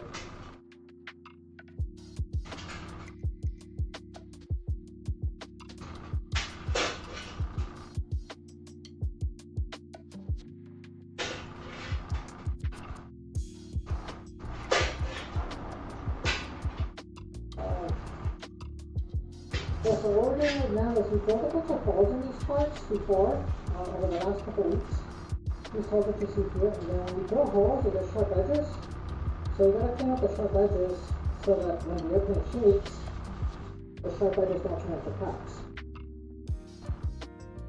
So, that's what we're doing, and don't mind my paper here. There's no problem today. We're going to move to lab 2 now, and we're going to clean up these pieces, and we're going to start attaching these pieces. So, it should be fun, but welcome. I'm sorry, it's going to get a little noisy here. If it's too bad, just let me know, I need a swing set, or I need a new set.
Alright, this part is done. It's going to clean up all the edges, clean up all the flat edges, nothing is cutting this one for now. We feel good about this one. We're going to do the next one and I'm going to leave it in.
Alright, nice to see you again. So, we cleaned up these pieces. I'm going to rearrange the camera or two. And then we're going to install the next piece.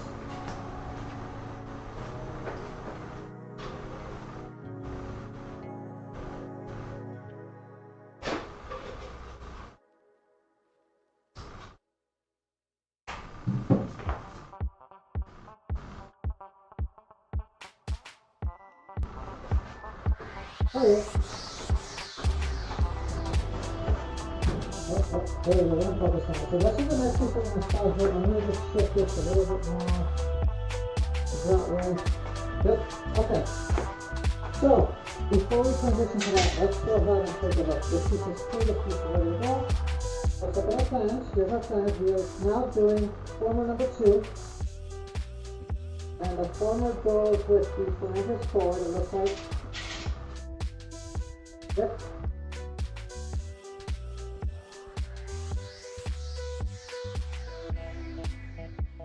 Okay. Huh?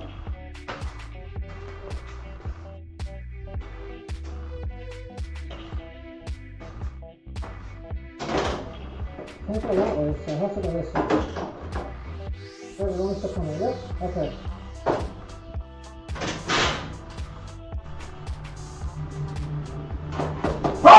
It has to go there. Okay. And another camera real quick. So you guys can get a closer look at what I'm doing.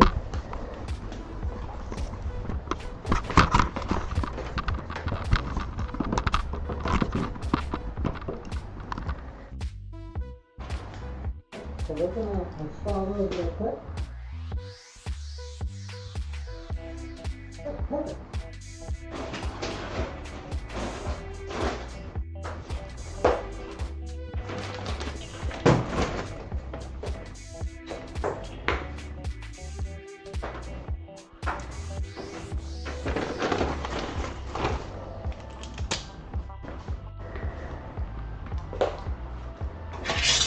Let's get those plugs in there, right in there.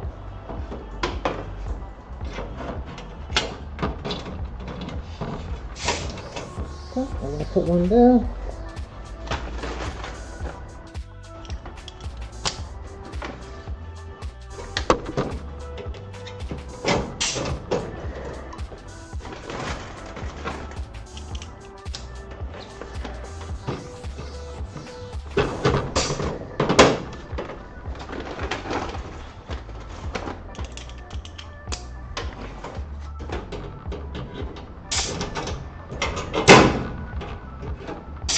Alright. Now we're going to go to the other side and do the same thing.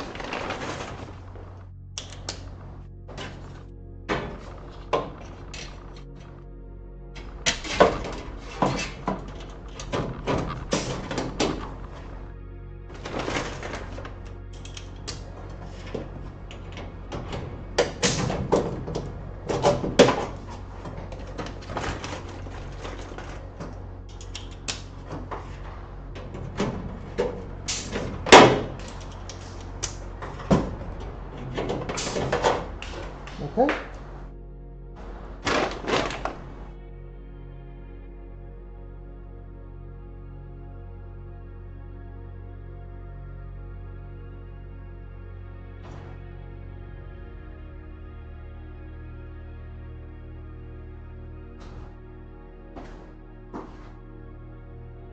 Now, if you look at our plans here, we're looking now at these formers, and these formers are going to take that section L. Where's section L? That's point L. Oh, here we go.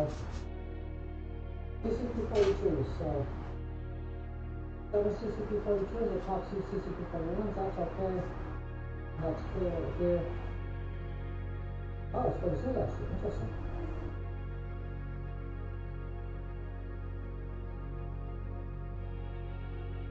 Oh, it's 41 on the other. Okay, yeah, it's 42 in there. Okay.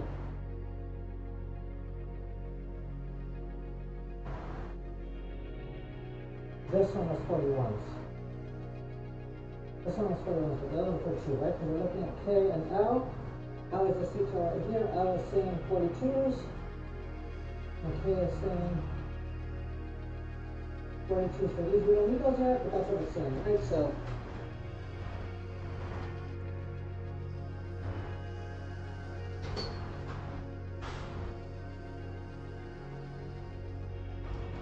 we're so goodbye, but CCP42, I think we have it around here. Yep.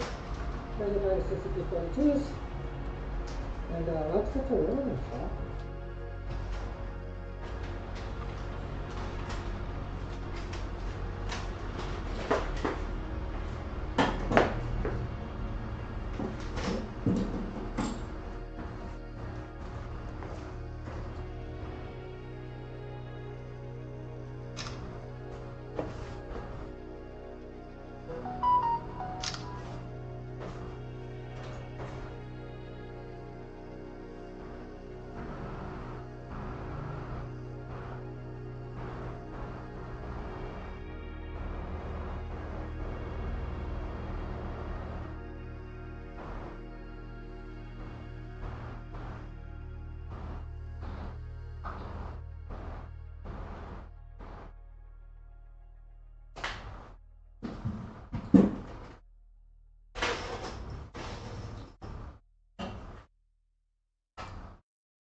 okay, see, okay, yeah.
You know, I did not check which way these rivets go.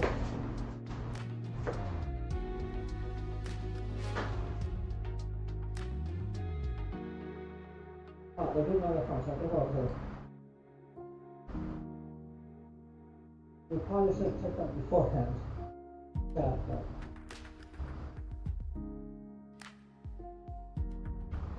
Yep, okay.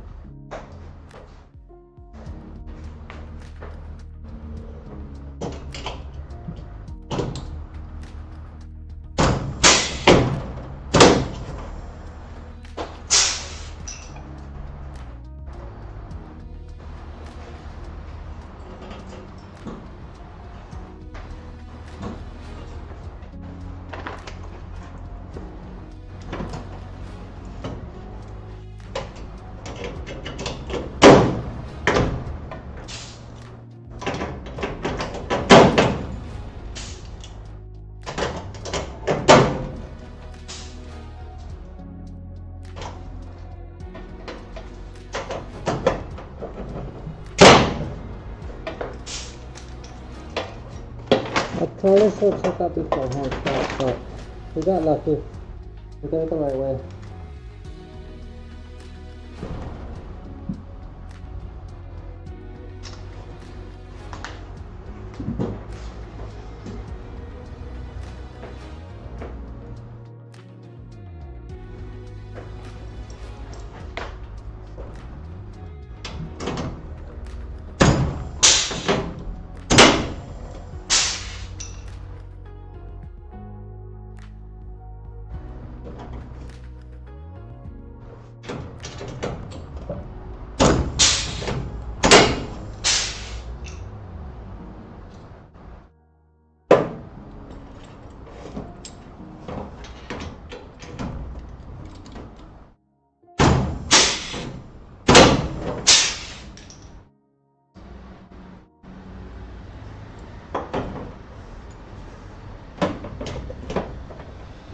Okay, that's not going to work. We're going to use a wedge there.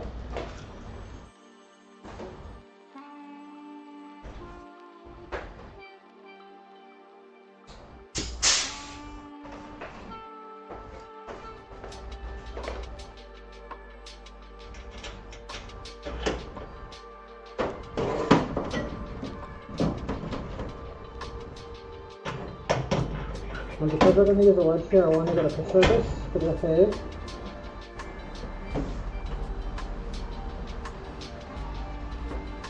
What did I do with my phone? Oh, here's that close.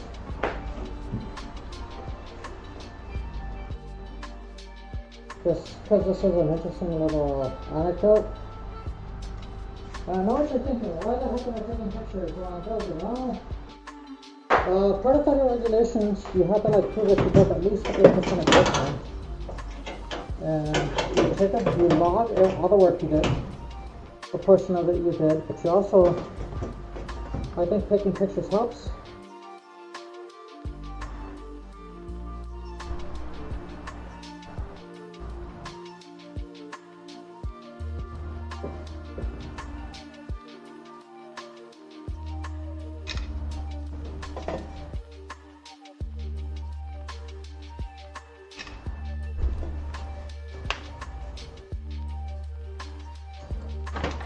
The pictures are always kind of spaced because you want to make sure you're focusing on the piece when you're working on the piece, but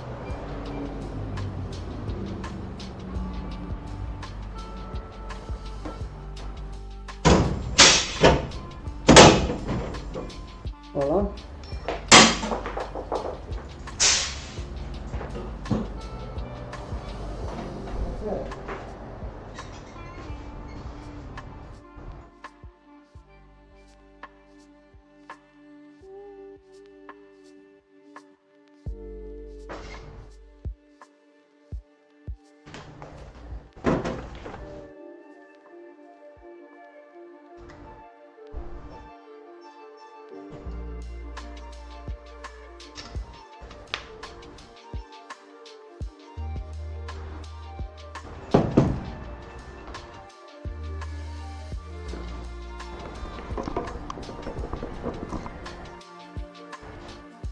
to one of the cars you let now. Oh yeah, you guys have a good day there. That's perfect stuff. That's perfect.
Okay, another part installed. So let's everything together. We've got our first set of wedges here.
chat. So we now have Sorry, phone number. what was that? Alexa, stop. We now have phone number 2, so we're going to phone number 3 next, which is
let's go to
sure this is ready. To go to the grinder.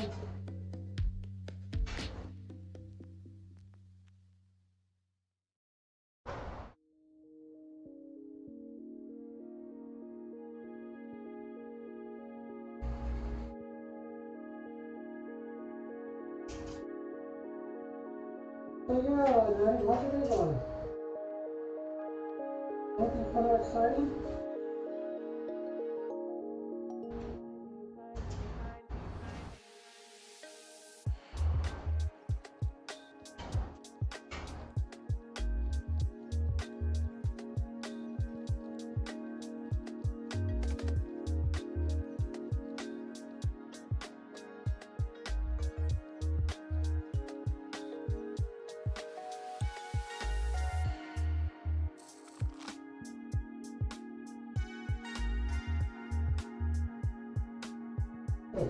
Hey, someone got me out there. Maybe I'm imagining things.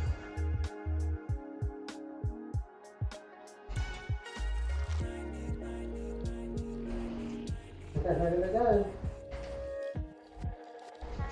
Alright, I think someone's on the Discord calling me.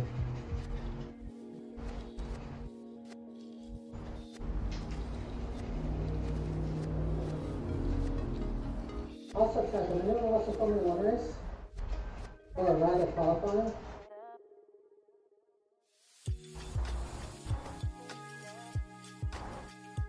there's interesting occurrences.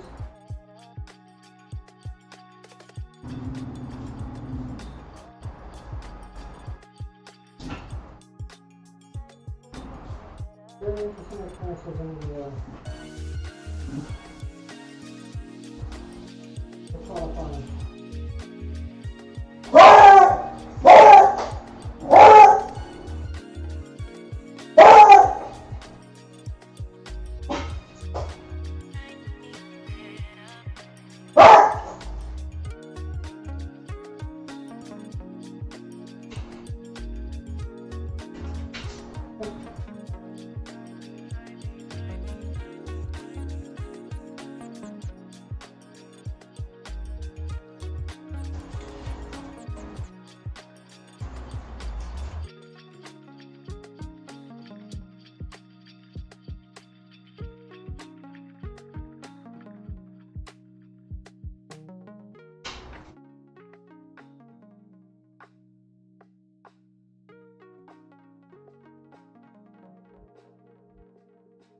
Let's listen to the chat.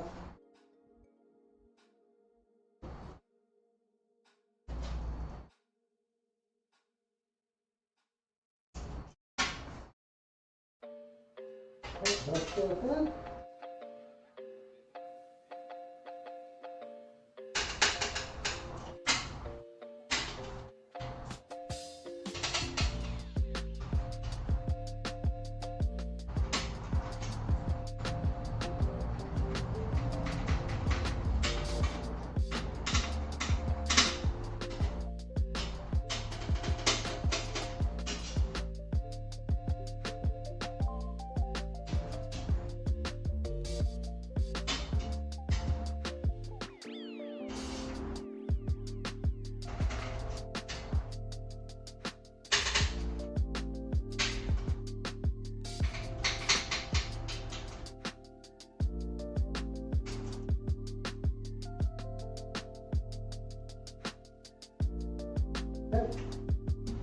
Alright, off to the grinder we go, chat. Off to the grinder we go.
part is done, we're working on the next part now. We're slowly making progress. It has been a while. Welcome back. We're just back from TwitchCon.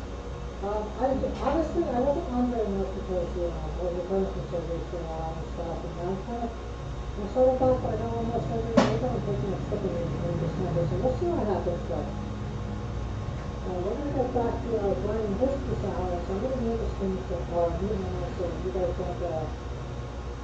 don't hear really loud noises.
Okay.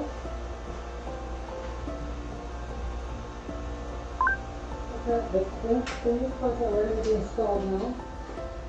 We'll put back our fan. Ah, gotcha. Well, that's good. We're doing the, this is formula number 3. And, yeah, we're going to go ahead and install it now. So. This can only go one way, so it can go that way. It cannot go that way. So this has to be the square here. Okay.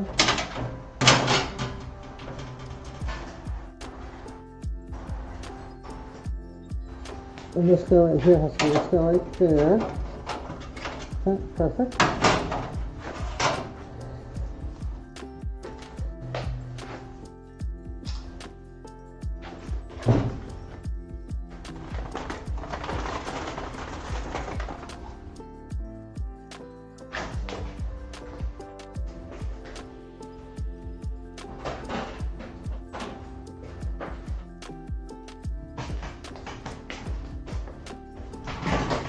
Sorry for the camera shake, chat.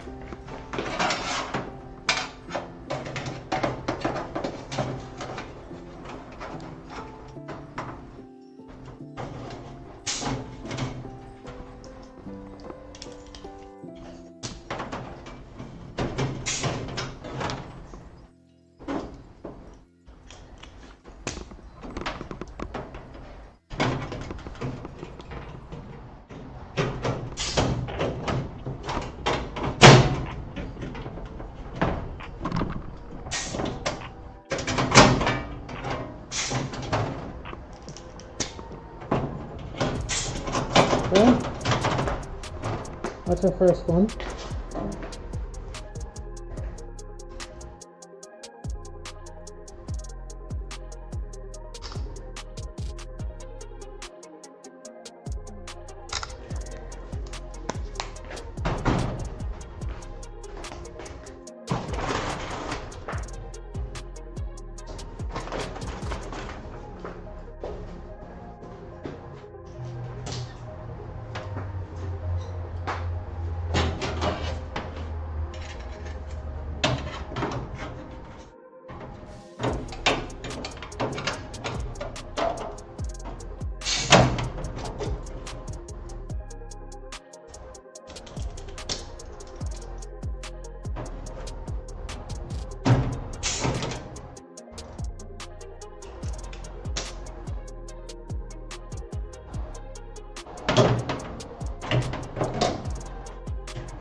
Alright, pieces are in shot. Now we need to like permanently attach them, and if you look up at our plans, again, this is L, section L, if we look at section L, which is right over here, we want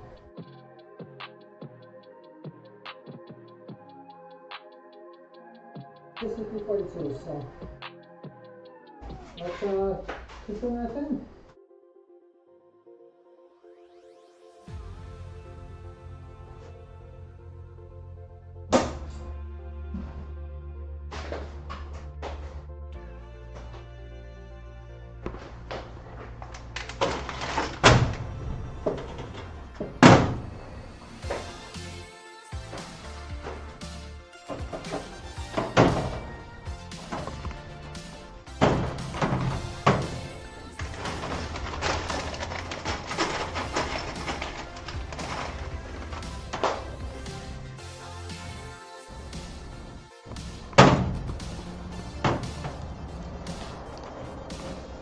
Oh.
Yay, Fafe pictures.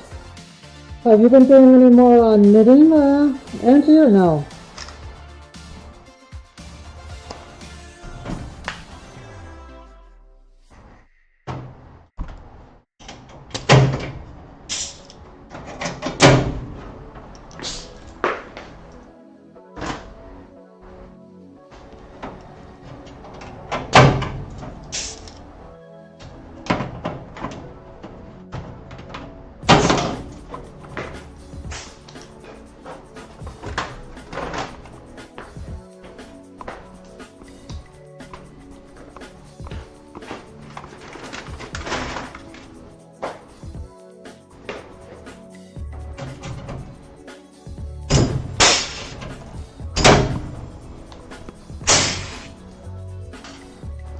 I hope the answer is yes. Ooh, big long chat. Let me finish these 3 rivets and I will go take a look at that.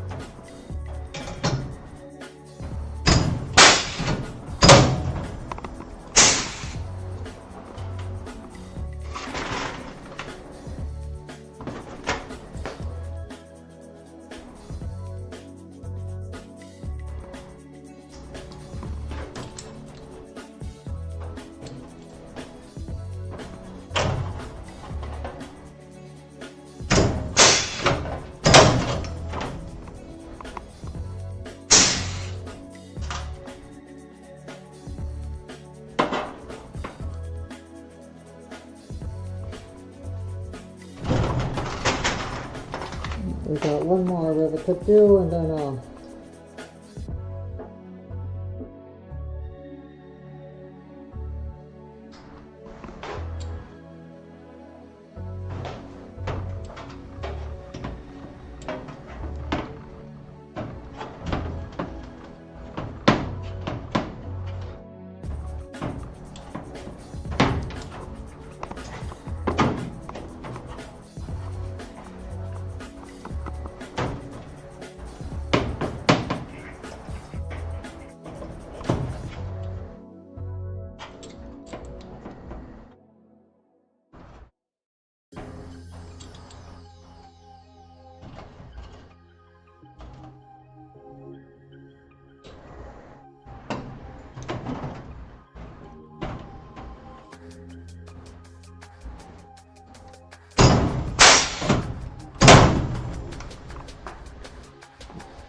oh, I just cut the shot of myself.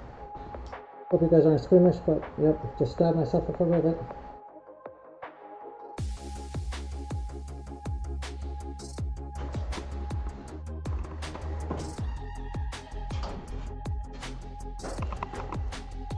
I might go get a band-aid.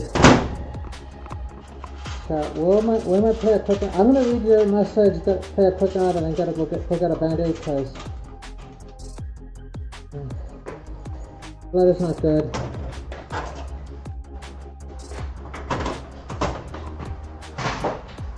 That one is never good. Let's see. Aww. That sucks, I'm sorry about that. That makes sense, but you know, you gotta make sure you keep an outlet for you know, like it's important for your mental health, so. Don't, you know, life happens, but don't burn yourself out. We'll be right back. I'm gonna go back there real quick, so I'm gonna my tail while I put on my hand, and I'll be right back. So we're also gonna play a quick ad, so we can go to some pre-rolls, so I'll wait.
We're all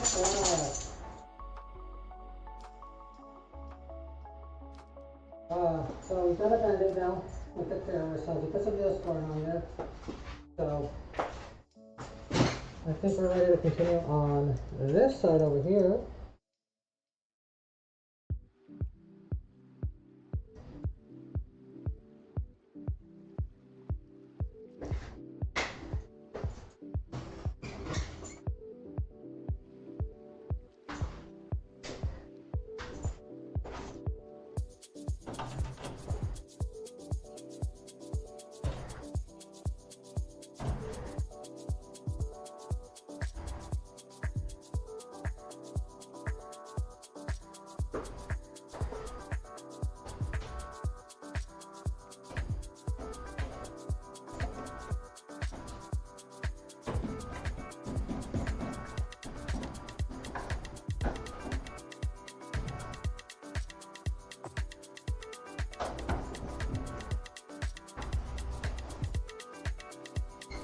But yeah, as you make sure you know you give yourself some self-care time too, right? Because like I get it, you know, the responsibility when you're starting and everything else, but still take care of you.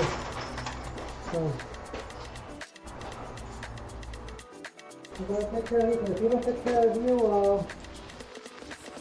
how are you gonna take care of anyone else? Right? Like, we can only bring the time down both ends for so long, so you know, just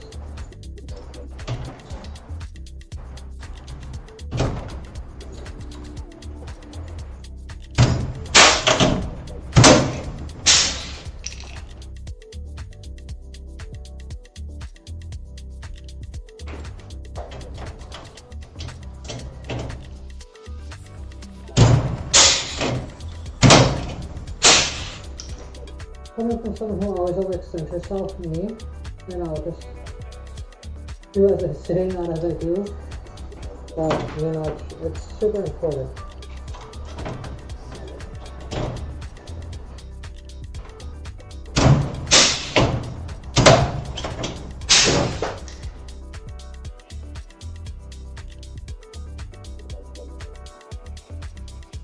But I get it, it's hard, Joe, it's hard.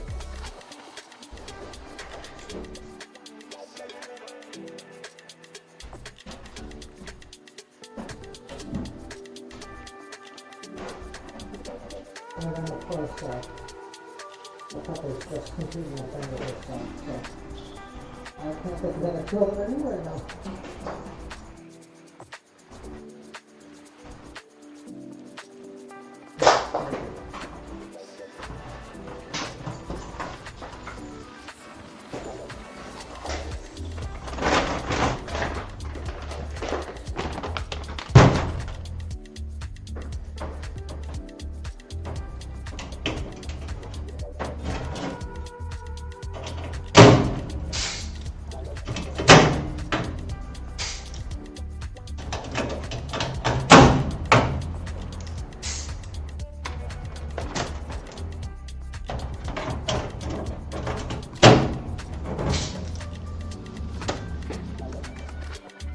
Oh my god, I've been muted this whole time. I am so sorry. Angie, I was saying, you gotta take care of you, because if you don't take care of you, no one's gonna take care of you. But we've got a band-aid now. So we took care of the little injury we got, and we got ourselves a little band-aid. So, excuse my dirty hands, it's just something we're working on right now. But yeah, girl, take care of you. Like, self-care is important. Like, I get it. Like, maybe self-care is the fact that you're not crocheting, right? Just, you know, I know it's something you really enjoy, and I just want to make sure you also have an outlet for you, because it's really easy to overextend ourselves, and you know, we've got to try to take care of ourselves, you know? So, I just hope you're taking care of you, and I'm glad you're here, hanging out with me. Like, I'm really happy to see you.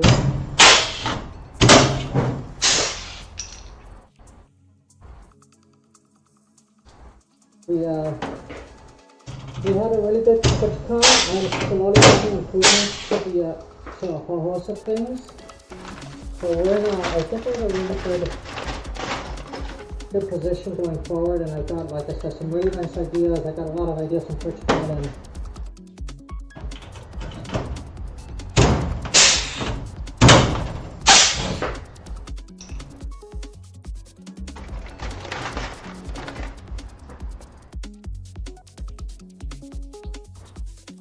looking forward to a lot of upcoming things.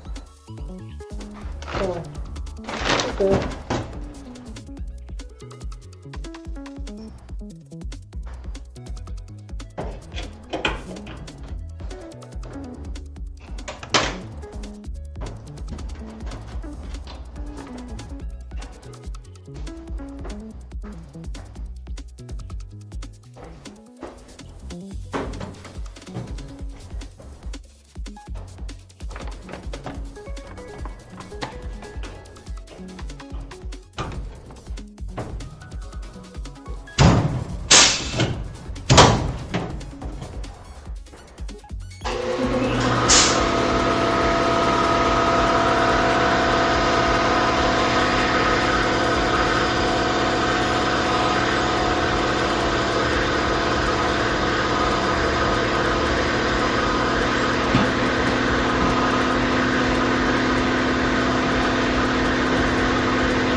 Woohoo!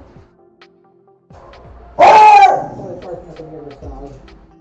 I got a new neighbor with a new dog who always park with her, so they have like parking battles.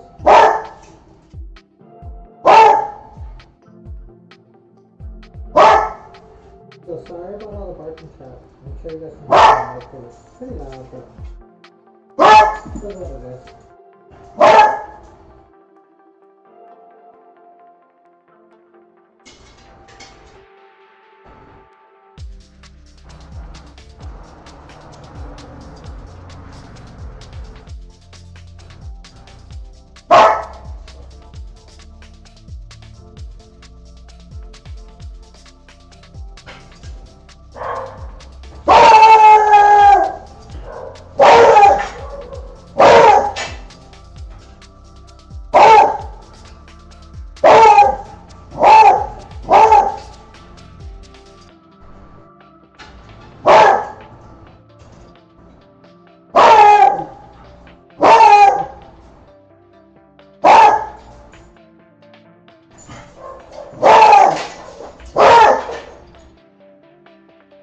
Hey!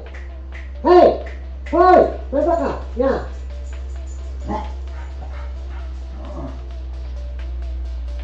Sorry about all the barking. Again, I need to put a noise gate on this computer. It's one of the things I'm trying to do. It's one of the stream improvement ideas that I got is like, put some kind of compressor on it to limit the noise. So I'm going to let it knock it out. So that's one of the things we'll probably do next week is we're going to tweak that part of the scene. But I'm going to do it while I'm not, I don't know.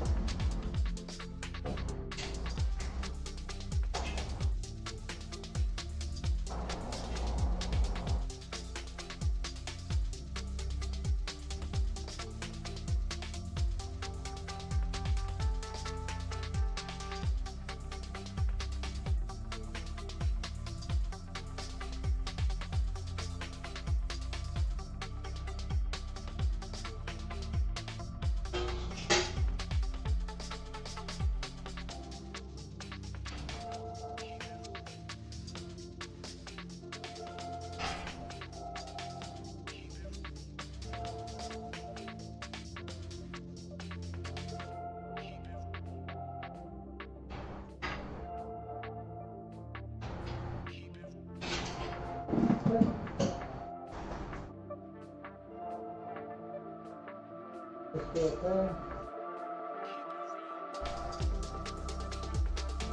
There we go, blue line holes next.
Good, this one feels good. On to the next one.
we're gonna go to the grinder shop.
done.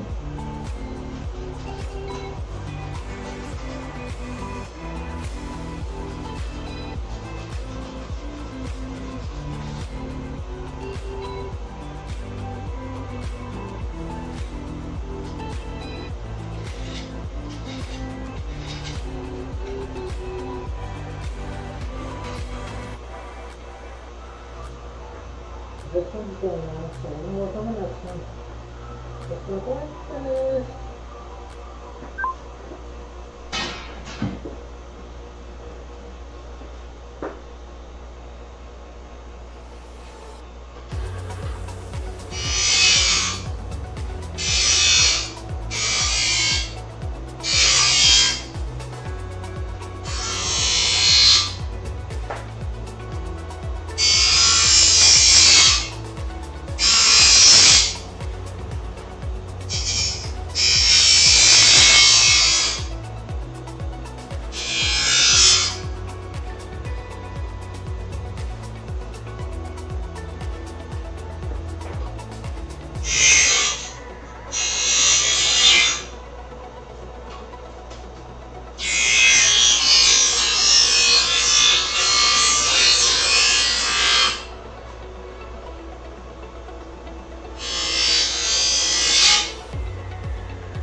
Let's go. Our parts are done.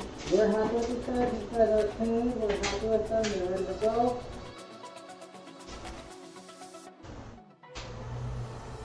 That's all ready to go. That's all ready to fit. We're gonna do some camera changes here.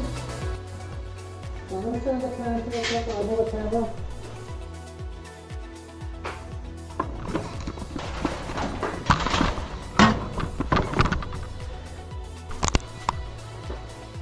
Let's see how that looks.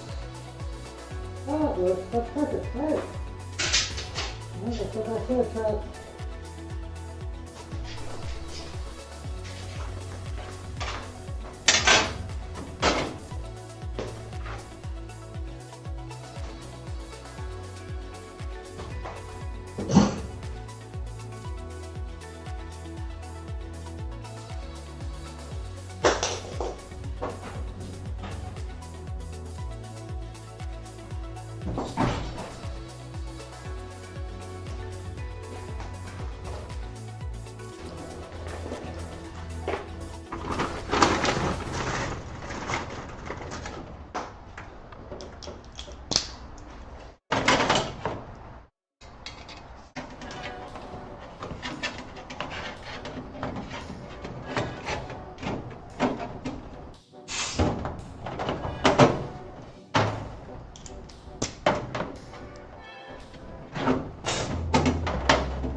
Let's quickly go.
Time to find our wedge.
the 4 formers.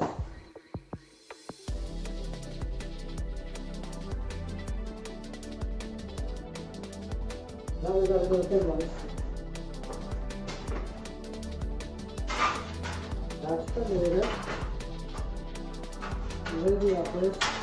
That's the leader. That's the leader. This is the leader. This is the leader. This is the leader.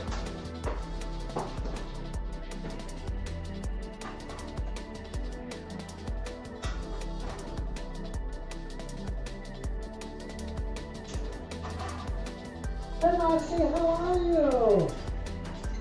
Yes I am. Let me put this other camera view of where we're at right now.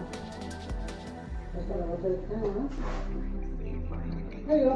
So, we took everything apart last time. What we're doing today is we're putting the top part of this on. And so we had taken all of these off to clean them up after building everything. The whole bottom half is cleaned up. All of these are cleaned up and installed. All these have been riveted. We're working on the big front one, which is a 3-part piece next. So we cleaned up everything here. We have not cleaned up the actual parts, which is what we're working on right now. But welcome. Welcome to the stream.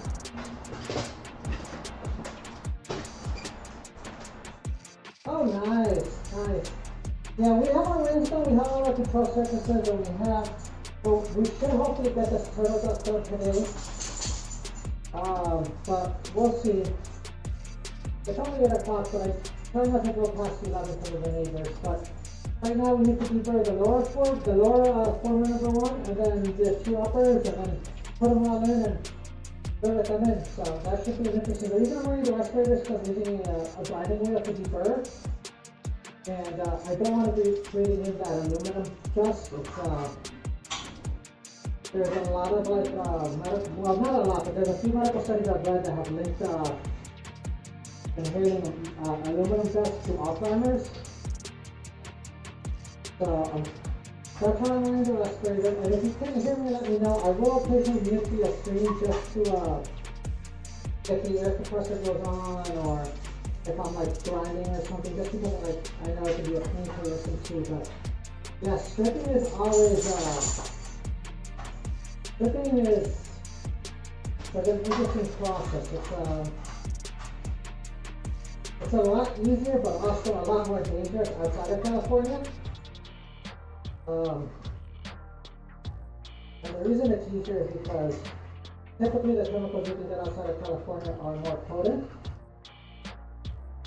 But that's why it's more dangerous.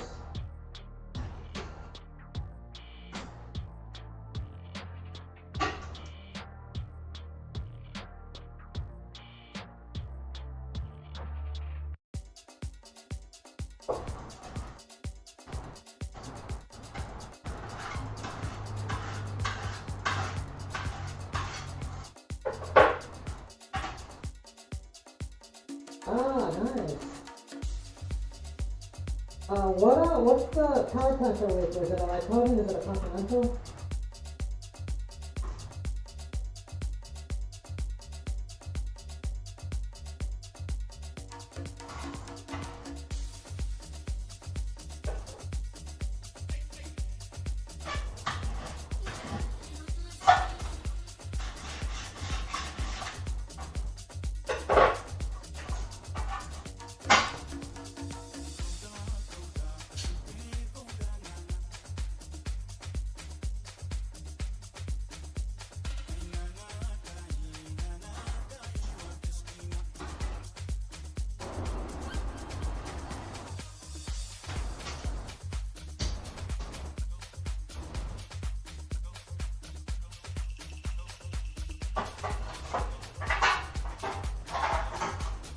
Yeah, this is the tedious, but required step of building a new practice.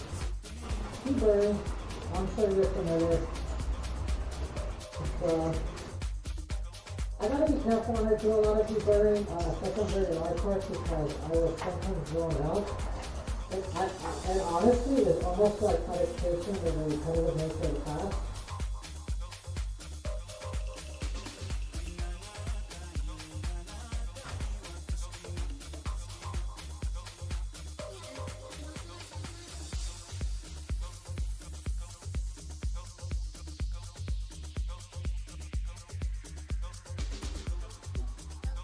which is not great for screen chat.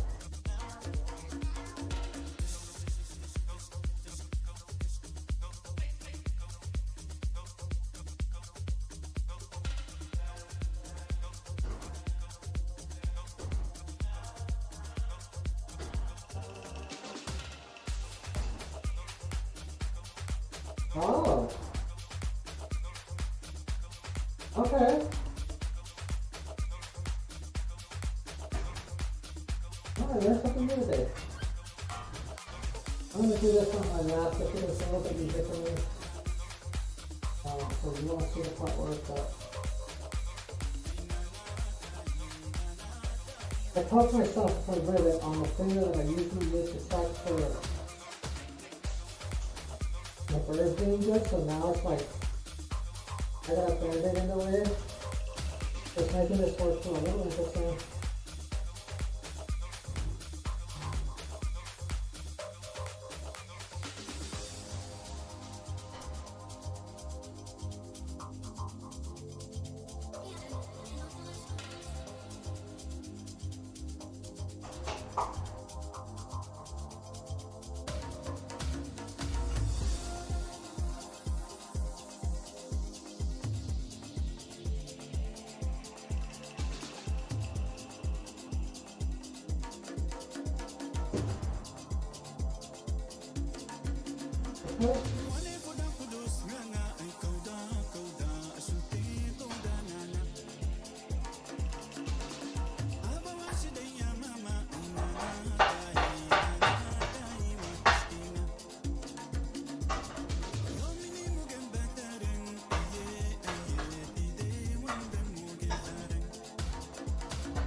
This one is not doing it for me. We gotta switch there sometime. Is it a little too happy for me? That was a little too happy for me.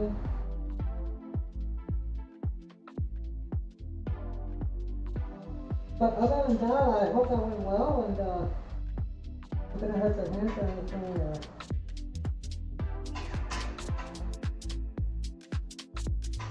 Every time I work on the plane, I remember why I stopped there from the cards. Most cases I get tired of just staying in my hands.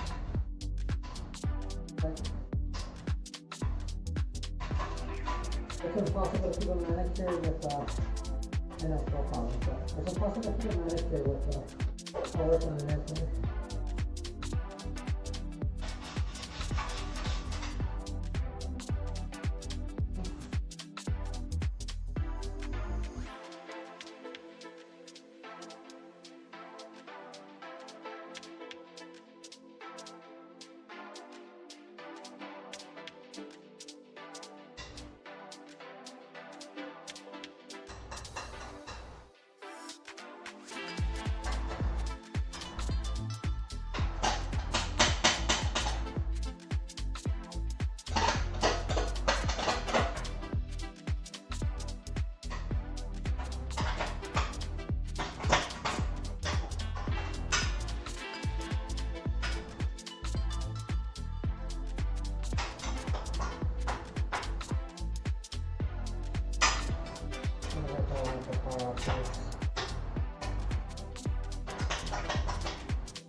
This is actually 6061. So that's the nice thing about the Sonic is it's 6061. So a lot more corrosion resistant than other airplanes, so you can actually just polish the damn thing and call it a day and not paint it, which was what my original plan for the airplane was to just polish it to save on weight. But with the changes from Mosaic, they've actually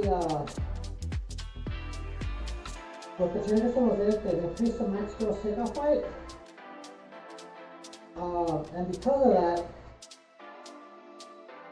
I am contemplating painting the airplane.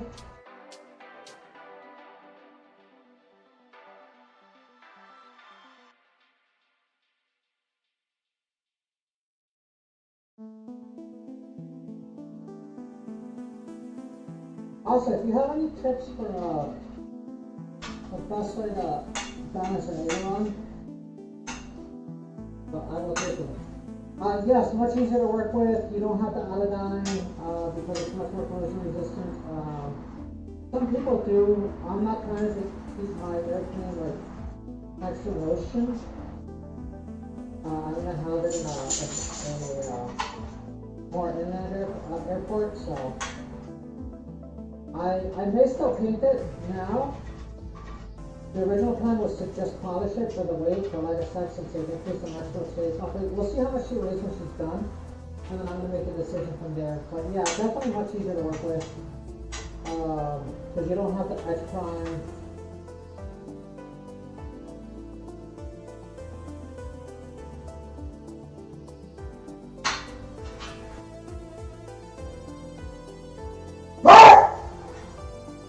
That's Chloe. She likes to bark at the neighborhood dogs.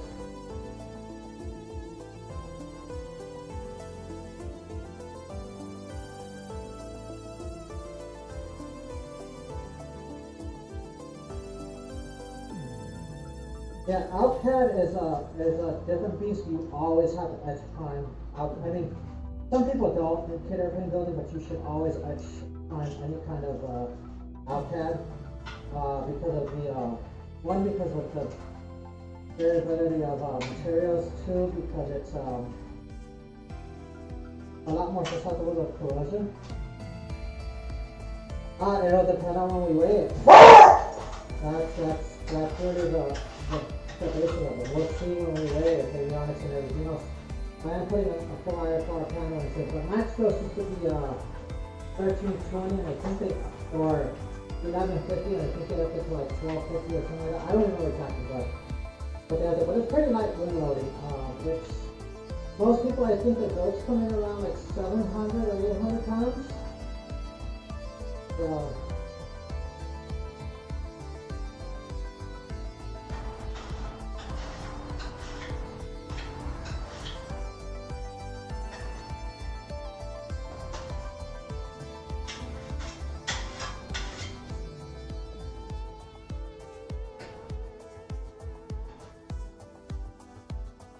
it's been a while since I've looked at it, but like I said, I think most people are coming out 700 pounds, so.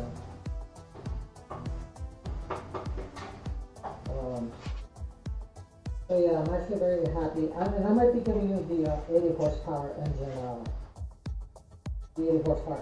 max gross takeoff, because they have two max gross takeoff weights for this airplane, depending on whether you put an 80 horsepower or 100 horsepower plus power plant on it. So. These are done. These are done. These are done. That's done. That's done. Okay. We gotta do this back side of these, and then we'll be ready to go to the grinder with this side, but we'll do the other one before we go to the grinder with this side. Oh, that's freaking awesome. What chapter, by the way?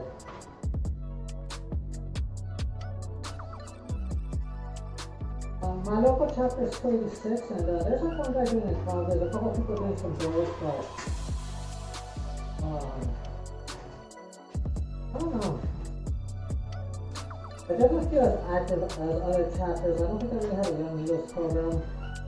They had one before COVID, but it's kind of died post-COVID.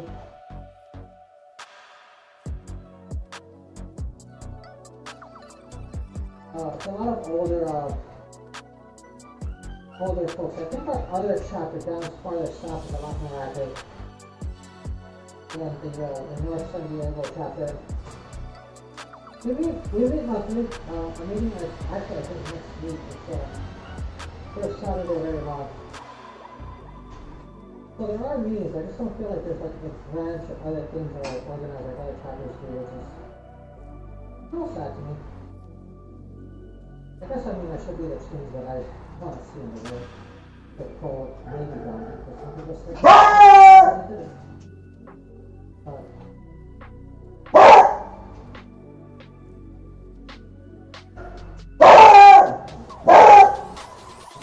good about this one. I think this one's done.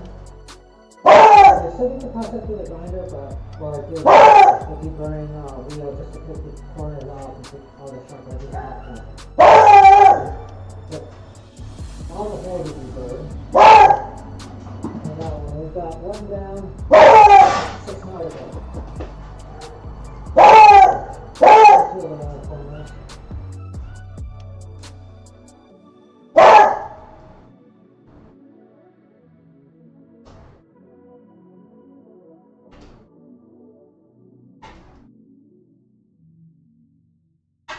Oh, where's the middle undercover? Ah, that's freaking awesome.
Oh, okay.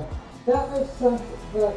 But you know, with like all the military people there, it kind of makes sense that I would be a more active chapter, to be honest with you. I feel like that's why like the Southern San Diego chapter is more active, because there's more military pilots and stuff there. Maybe I'm wrong, but that's the vibe I get.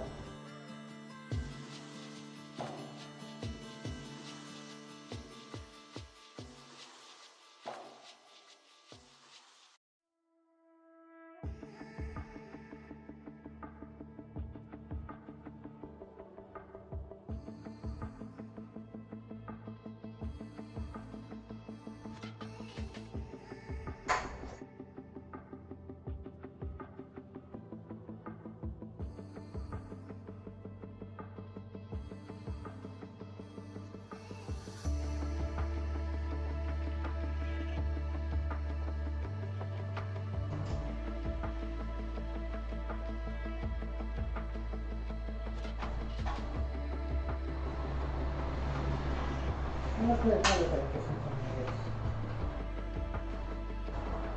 There are both better and worse things I feel than civilian pilots.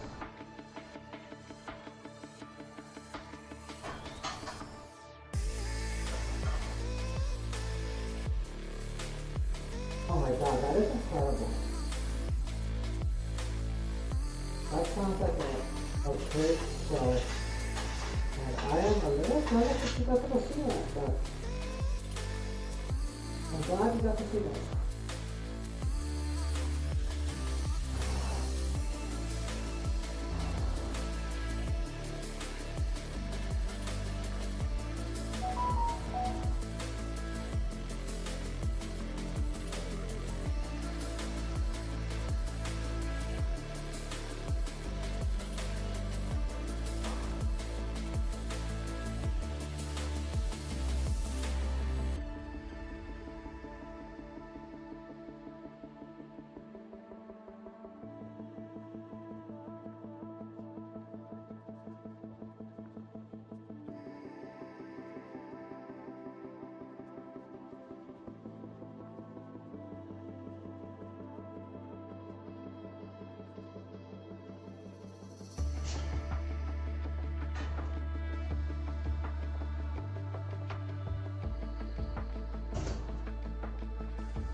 Oh no, not at all.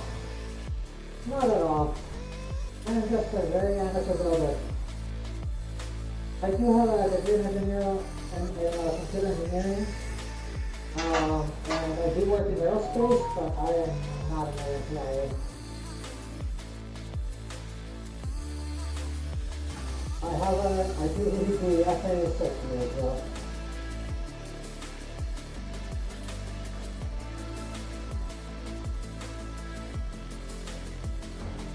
Yeah, back to military pilots. They are very well trained, but I don't feel that, at times because I was taking care of it. I feel like when they come over to like the civilian side, they probably not as much attention to detail on that side, or at least it's something I've noticed with a buddy of mine who's a CFI and Indian flights with military pilots. But yes, it's really dichotomy.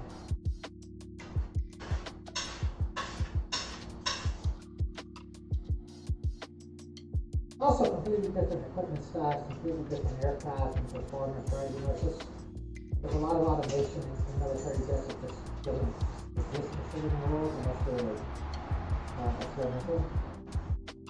So that's also, you know, another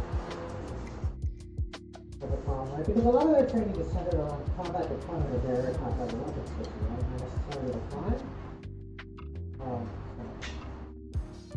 But, you know, take what I say with a grain of salt. I'm just a random person on the internet.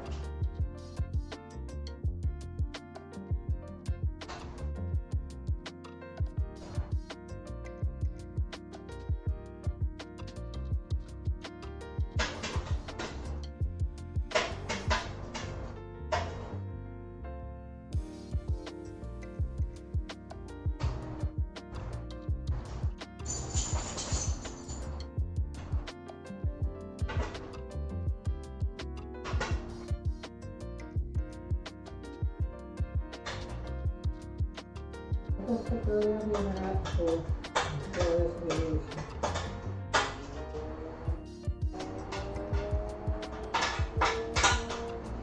And somehow through the audacity, I don't know how I got the audacity to think I can make an airplane. Like, I was talking to my therapist the other day about that. Like, who do I think I am to think I could build an airplane? But, you know.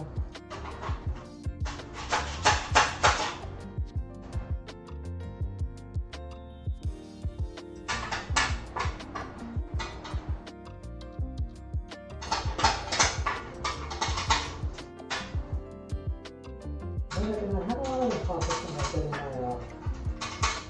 pilot's license, so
Yeah, this one's almost done.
Oh, actually, I know where I got the lesson for maybe there was an EFIA. When I was growing up when I was younger, and they were always like, yeah, you can just, you can do it, like anyone can do it, if I can do it, anyone can do it. And that's why I got my love of aviation, I think. But my neighbor used to take me to like, so my dad was a ship mechanic, and sometimes he was like and he was a licensed ship captain, so he would sometimes like take ships across the Atlantic Ocean. And so I kind of like been able to experience the few days. So my mom passed away when I was really young, so that's kind of how that went. And yeah, I got to see, I worked in airplanes and that's kind of cool, and I think that's still something that I really used to start. Maybe it was just hot then, but.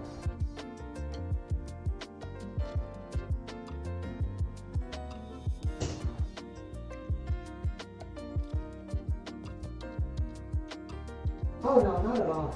Yep. Oh yeah, exactly. This is very much the tedious part of the process. It's kind of crazy though, because like I was saying earlier, it almost turns like meditation to me. It very much turns into almost meditation when I'm deburring. I think it's because of the repetitive nature of the task. It's one of the reasons I like doing it, because it allows me to like shut my mind off from all of the insanity that's usually going on in my life. If that makes sense? I don't know if that makes sense, but it makes sense in my head. Okay, so now we did the lower formers, now we need to do the upper formers, which are these guys. We'll take care of the other ones later. We're going to do the formers first.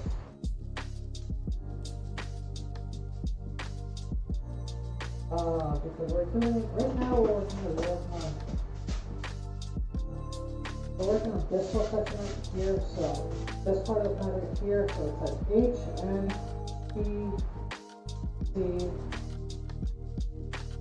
yeah, H, N, P, and C. So H is, N is over here, H is over here, C is over here, and I don't know where C is. C is somewhere. I think we may have done C already. C might be,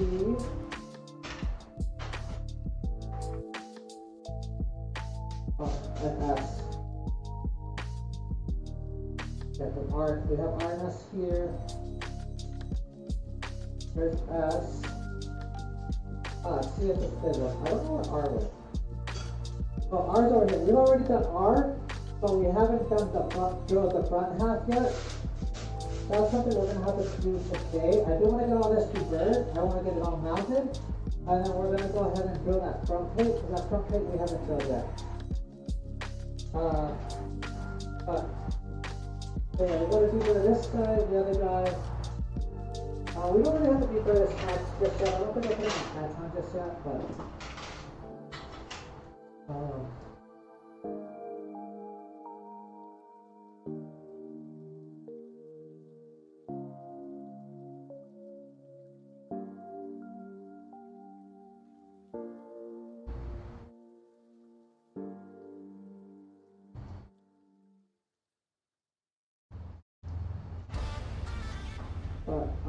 cut them.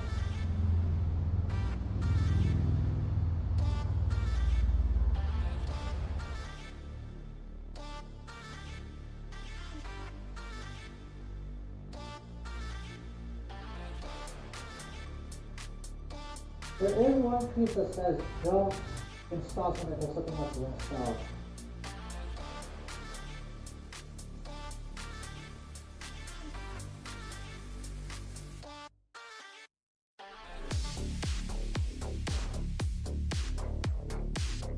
This is the splice plate up here, that's fine.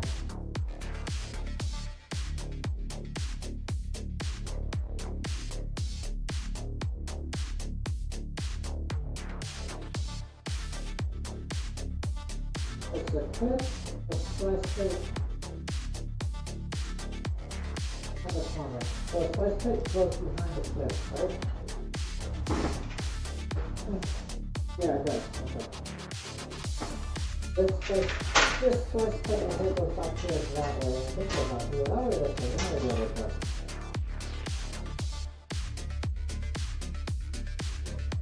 the other way.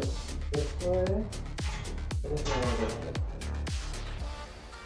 Oh, they both actually close, but pretty sure it's this way. That's how we did it. So. Anyway, let's deburr this big bad boy, and we'll have to drill these 4 holes and want to drill these 4. This airplane, yes, it's all aluminum. There is a little bit of component for like the wingtips, the caps on the renovators, other things like that, and obviously the canopy, right? And then the engine housing is fiberglass, but yeah, it's almost all aluminum. Okay. But yeah, I want to at least deburr all the formers so I can put them together, and then I need to drill out these 4 holes, and we're going to take things apart, deburr this again. These go on a first splice plate that I hadn't installed it when I first set this up, so I'm going to show this. So we're going to deburr all this, assemble it, drill these 4, deburr these 4 again in that little plate, and then we'll be riveting, and then this is the crossbar side, right, and then the transformer strap.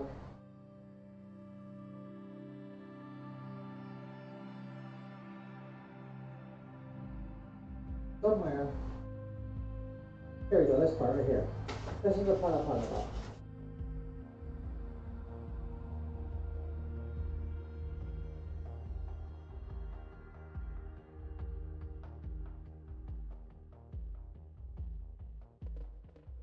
Somewhere I know it says don't install something until later, but I wanna say that it was over here maybe.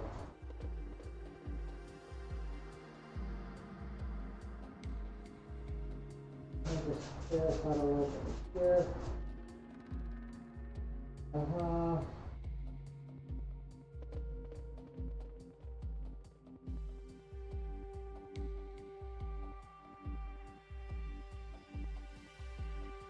Well, I don't see where it says don't do it, but I know there was a spot where it says don't install something. Oh, here we go. It's in the instructions right here. Lower number 1 formers must be riveted to the back box tie assembly, see section T, before final assembly of the former strap. So before we put this guy in, we've got to rivet in the lower formers. That's what it was. I knew it was somewhere. I'm like, I remember reading this, because I read these plans like another time before I start doing anything.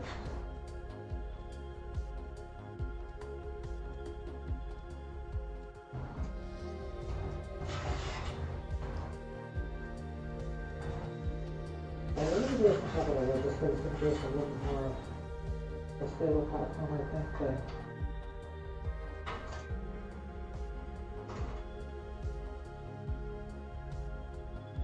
Feel targeted. And I'm assuming you can hear me okay through the respirator. I hope you can.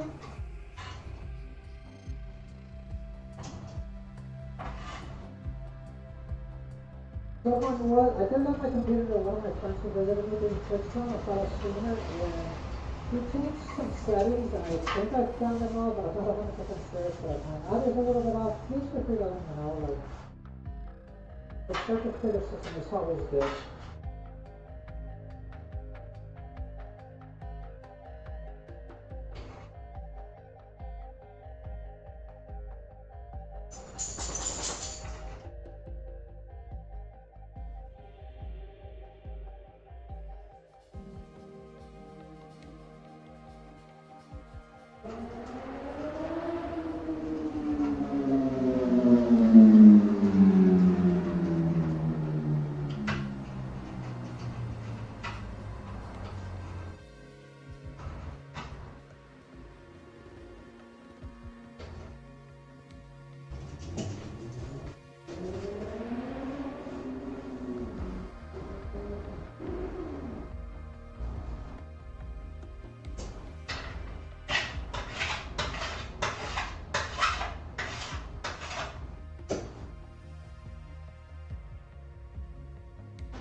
It is very boring, but it's kind of required, so.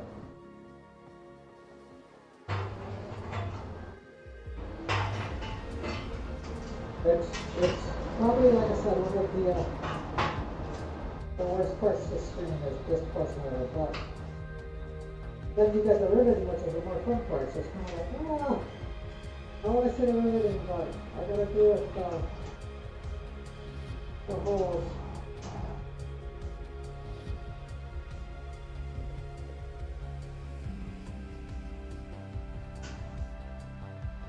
If I ever build an airplane again, they have these drill bits with like an attachment that you can attach to them. It's basically like a deburring reamer, where you just like literally push this reamer through and it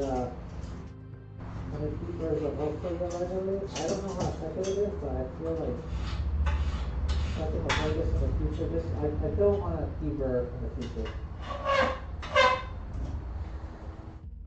I know it has to be done, but I don't enjoy it. Again, it is like meditation, I can shut the brain off, but it definitely is tedious at times.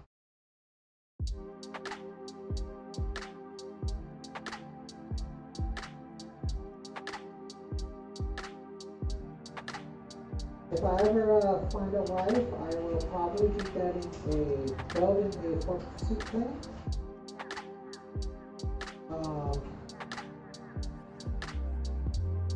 If I am forever single, I might build myself a jet.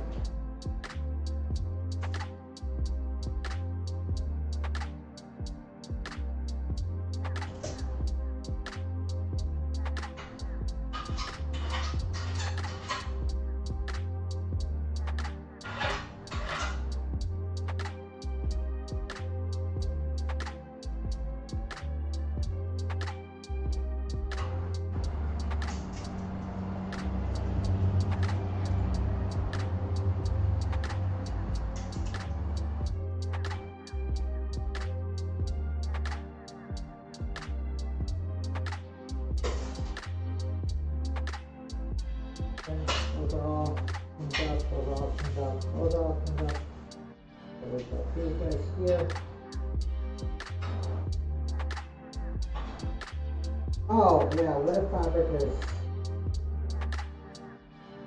That's a whole other endeavor.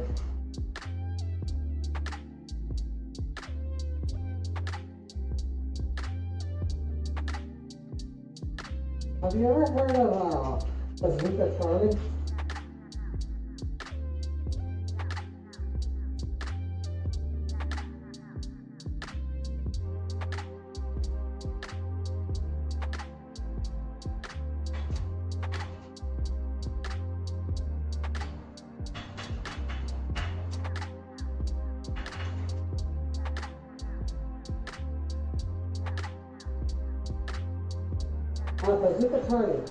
Bazooka Charlie was a pilot in World War II who flew J3 Club spotter planes, but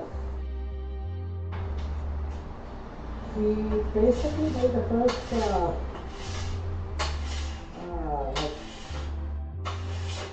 what he did was he strapped 6 bazookas to a J3 Cub. And then he would go and blow up tanks during World War II, and people didn't believe him until like some army people, like there was a legend of him, but no one thought it was real until some army like people actually like witnessed it, and he got his first confirmed kill because he was always flying solo and calling in artillery. So since he was flying solo, you know, he never got credited with any of the kills, right? Because they weren't confirmed. But after that was confirmed, then it became like a huge thing.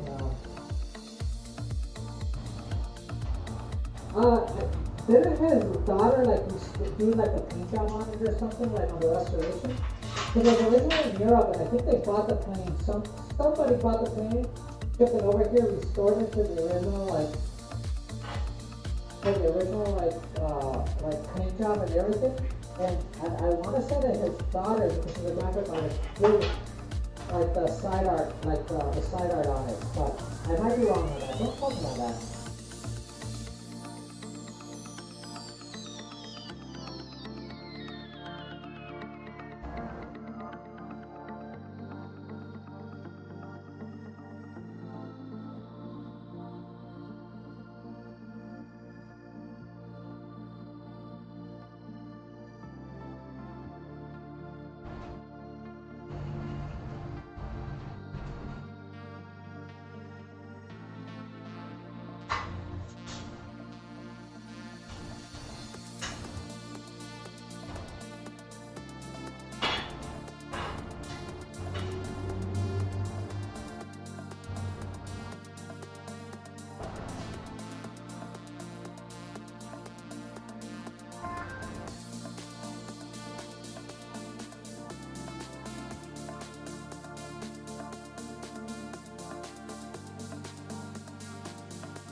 Okay, yeah. Oh, that's freaking awesome. Yeah, I think I currently have just my standard PPL. I was almost ready to take my check ride on my IFR, but then my instructor went to the airlines, and then I had some medical complications, so I didn't fly for almost a year. So I definitely need to do some training again. Get proficient again, get my IFR. I want to get my tail wheel.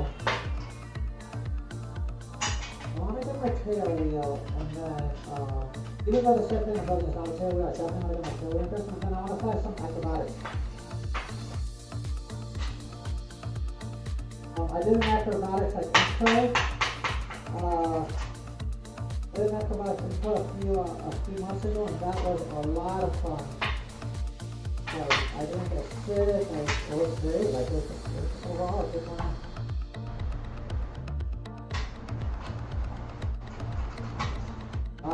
And the acrobatic smile is real. Literally, I just started smiling, and I was like, where did this come from? I don't understand why I'm enjoying this so much. But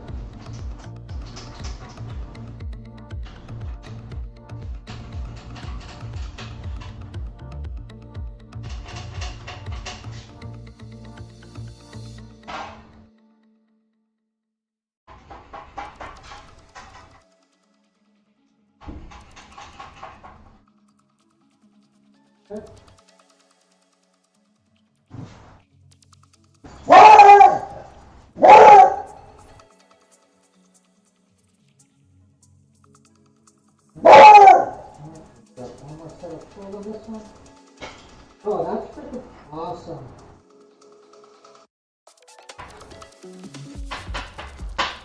I was gonna get my seaplane, but I was gonna get a seaplane, but somebody crashed the seaplane that they had in my car.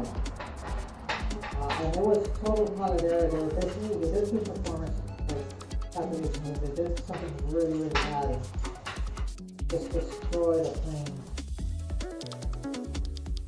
I'm very not happy about it, because so it was one of those high engine mount, like, seaplanes, so, yeah, they basically, they tried to take off, and no, they landed someplace they shouldn't have landed, and then they tried to take off in like, overweight, and like, there's not enough distance, and ended up, basically running the airplane aground, onto land, onto some rocks, and just destroying the crap out of the plane. Probably gonna talk about that probably, but yeah, it was. It's like my best plane, the best plane for the club always ends up, something ends up happening to me. We had a new 36 Commander that I used to love flying, and somebody landed off the edge of the runway in Catalina,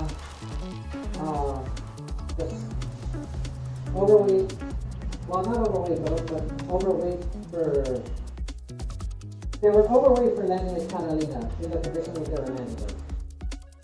And they overshot the runway and landed off the back end of Catalina and lost that A36. There was a Diamond D40, that was really nice. If you went down into the 40, somebody top striked you and the other took it out of the club. Really different.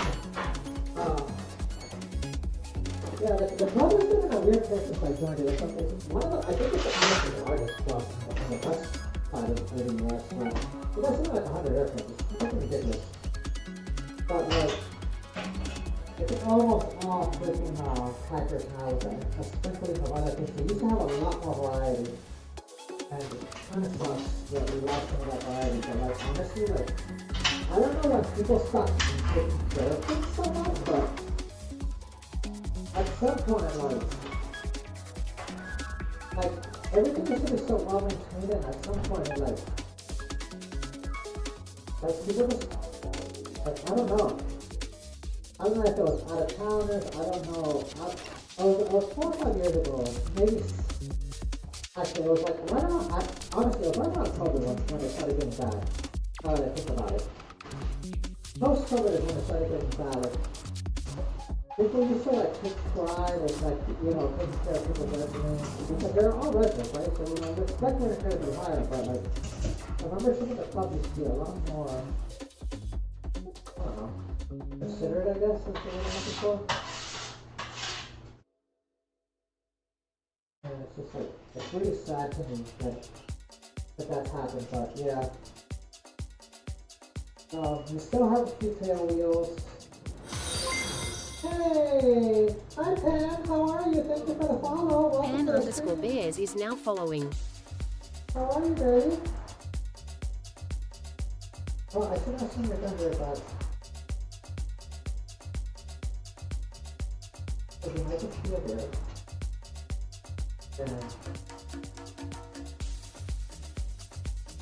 How are you doing? We're doing something that's a little repetitive right now, but when we're prepping these parts to go on this thing right here that we're assembling, so we installed those three sets of, those 4 corners that we have been fully riveted now, other than the top half. So they're in there, we're now cleaning up one part for, we're cleaning up all the parts that go on the front half, the front corners, which are basically this section and this section of the plant here. So they said we're going to finish this section of the plant here tonight, hopefully. But we've got to clean up all these parts before we do that, so. And you know, welcome to the stream. We do variety here. Saturdays are always an airplane build. Well, not always, but typically Saturdays we build airplanes. This is a 2-person airplane made by a company called Sonics out of Oshkosh, Wisconsin. It's YXB. And we're putting a custom power plant in it, custom flat panel in it, and We've made some modifications like adding wing lights and, you know, 2x2x2 and a few other things. So far the build, we've completed the wings, we've completed all the control surfaces, and we're currently working on the aft fuselage.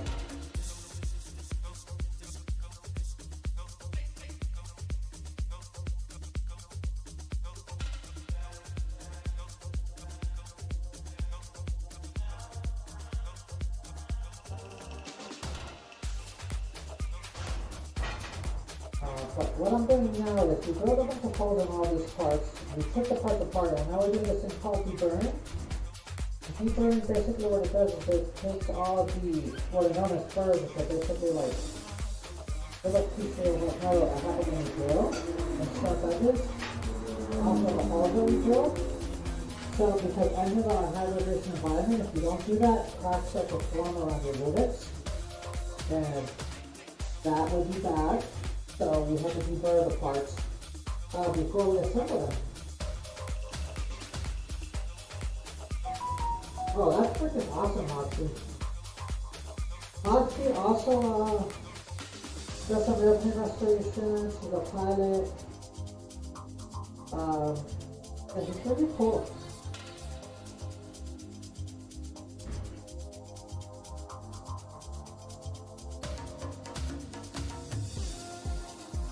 On the channel, we are variety streamers, so Saturday I pick up the airplane builds.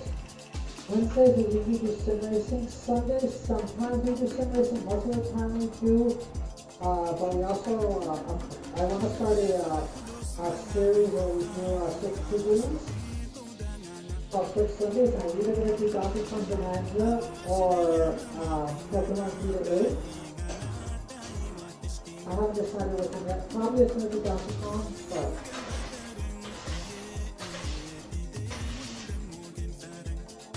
and then the rest of the time we kind of stream like different games depending on what people want to play with me, because games are very request nights. And the current thing we're playing with viewers is Team Awakening. We got a mirror who really enjoys playing the game, so we play Team Awakening. We got a small little plan with like 4 or 5 people that play Team Awakening.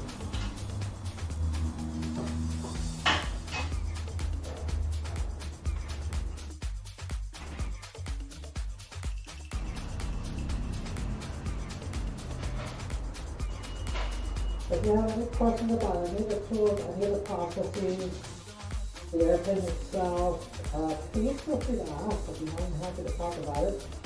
We kind of just like, hang out, kind of just chat. My viewers get lore about me. A lot of the writers visit. It tends to be one of our longer streams, so I will occasionally mute and stuff when there's a equipment running in the background, but that's what it kind of does. Actually, I'm going with full glass. I'm going to go with a grounding panel. I've already kind of like planned it out. We're going to go like, I'm going to like really well equip this thing, because what I suspected I'm going to do long term is I make, honestly, hey baby daughter, how are you? Hi. That's okay. Just stop and say hi. Like that's awesome. I really appreciate you dropping in. Oh yeah, absolutely. Here's the airplane we're working on right now. This is the tail section, the window behind the tail. We attached all of these guys, and right now we're cleaning up some of these parts that are going to go in the front. But we have to clean up all the holes, and it's just a tedious part of airplane building, unfortunately. Yep, like I said, it's a plane. It's going to fly, hopefully. And this is the plans page we're currently working on, and the parts we're working on right now are the first section that goes here, which is basically this picture, that picture which is already done, that picture, this picture, and that picture. I really appreciate you coming in. I'm sorry that I'm wearing this respirator. I'm kind of in between times grinding some of these aluminum edges to bring out the sharp edges. And I don't want to breathe that in, which is why I'm wearing the respirator. So depending on what we're doing in the build, half of the time I will be wearing this respirator, unfortunately, but that's the nature of, shop safety. And I really should wear safety glasses when I'm on that thing, but You know, the same not as I used to. I always wear safety glasses. You only get one set of eyes.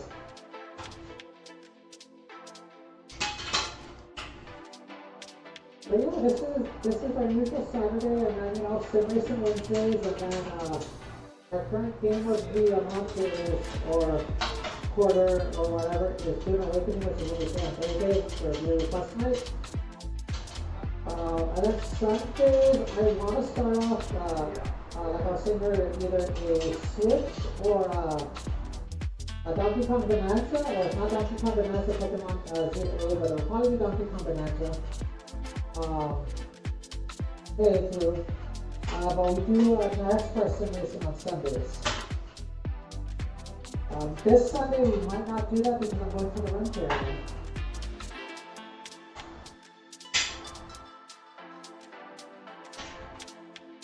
I've also read a few studies that have like really small aluminum particulates with Alzheimer's, and that's another reason why I'm like taking first. I want to protect my eyes, but I don't want to get Alzheimer's. Figure that one out.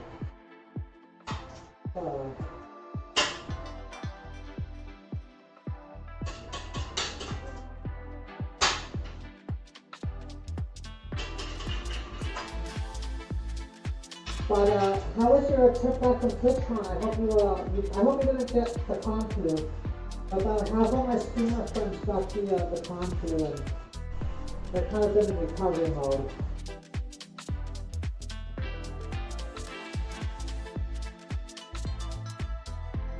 Alright, people, have a great night.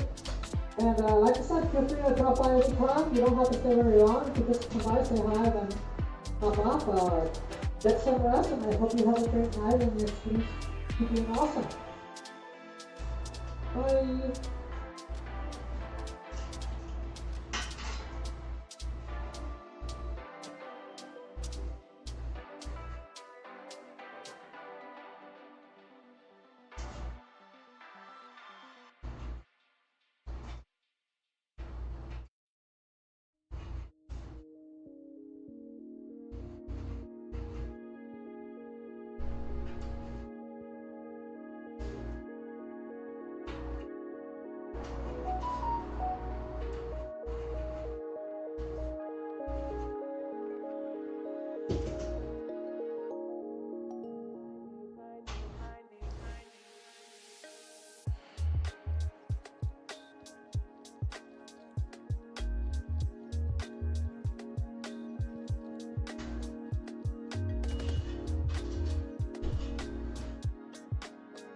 I will.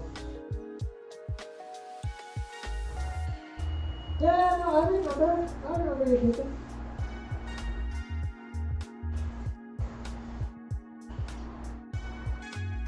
Yeah, your hair was hard to forget. It's pretty freaking rad, actually. So. I don't know if it was on your TikTok thing, but it was freaking awesome, so. I'm a little. This is always the tedious kind of hyperfixation, it's sort of like meditation, but not quite past.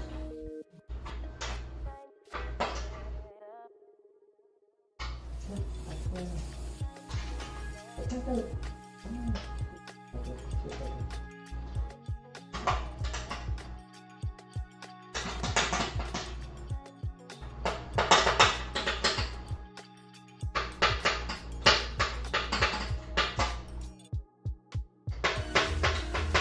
yeah, I'm slowly doing upgrades to auto setup. I don't know really good.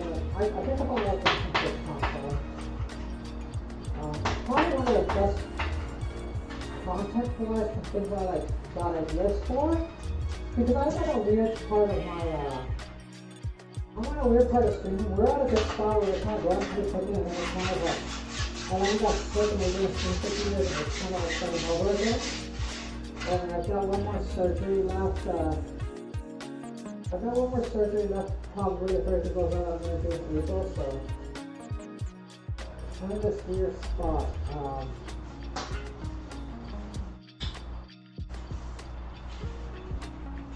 this guy is done.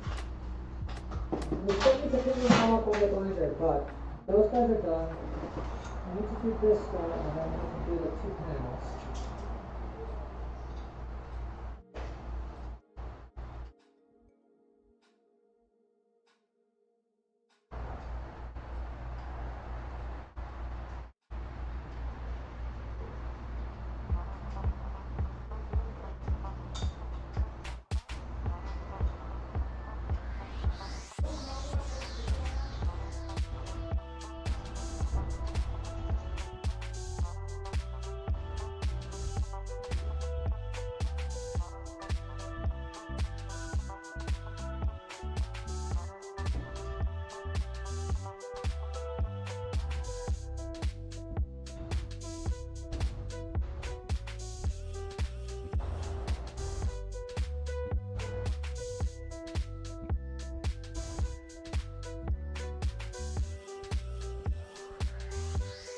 So yeah, actually, if you're still around, the fact that the carry seaplane in your glider is freaking awesome. I honestly should get my glider, but I want to get my IFR first, because we have a marine out here, and so there's a lot of times where it's like perfectly great weather to fly, you just can't take off the marine.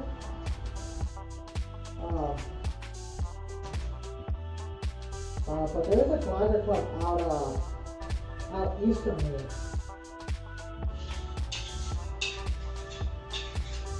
So I've been thinking of doing some flights in addition to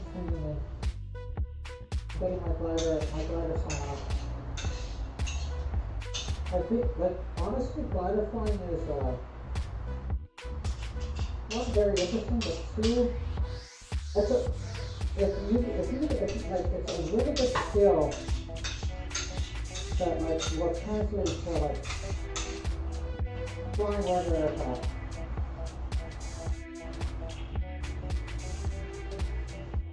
So, it is a rating I definitely want. Well, actually, is it considered a rating or is it considered a certificate? It's an add-on, so.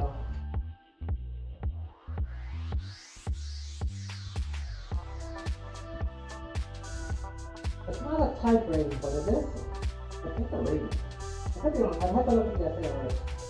It's been a while since I did my type art stuff. A little fuzzy.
Yeah, but honestly, like, even if you don't exercise with the skills you learn, like, yeah, your ability to fly it's what's the word I'm looking for? It's a perishable skill, but the knowledge and the techniques are still knowledge and techniques, so you might lose your proficiency, but it still gives you more breadth of, like, understanding of, like, aerodynamics and other things, and,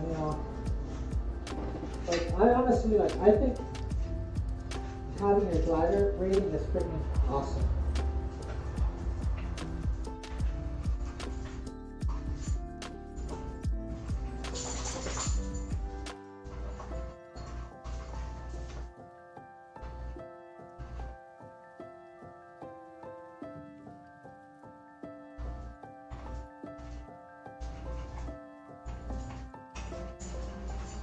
You know what would be really cool? It's something that will never happen in my life, but something that I thought about that was really cool. Glider that's air dirigible.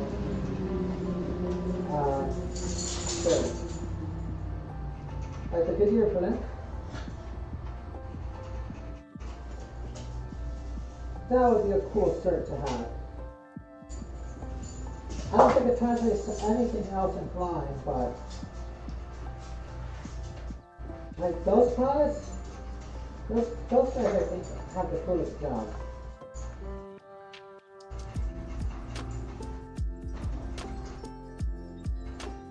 I honestly think the only thing that really translates to is if you wanted to like drive a submarine. It's probably closer to driving a submarine than it is to flying a plane.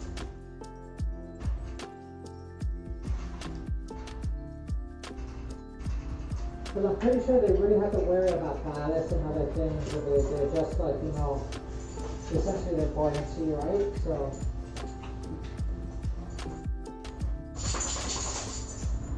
Oh, that's freaking cool.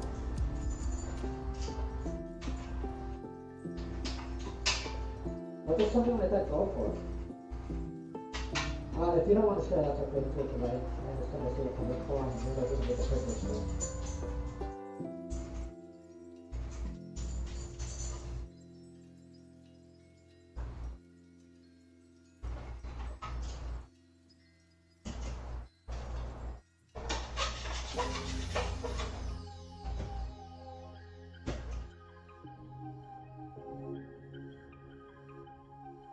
But yeah, the panel actually that we're going to put in this is going to be a 10-inch D3X with a secondary 7-inch D3X because we have limited panel space. We're going to have to modify the panel to fit all this, but I've seen someone already do it, so I have an idea of how I want to approach it. It's still going to be custom work, but I do have an idea of how I want to approach it. And then our stack is going to be probably a 650.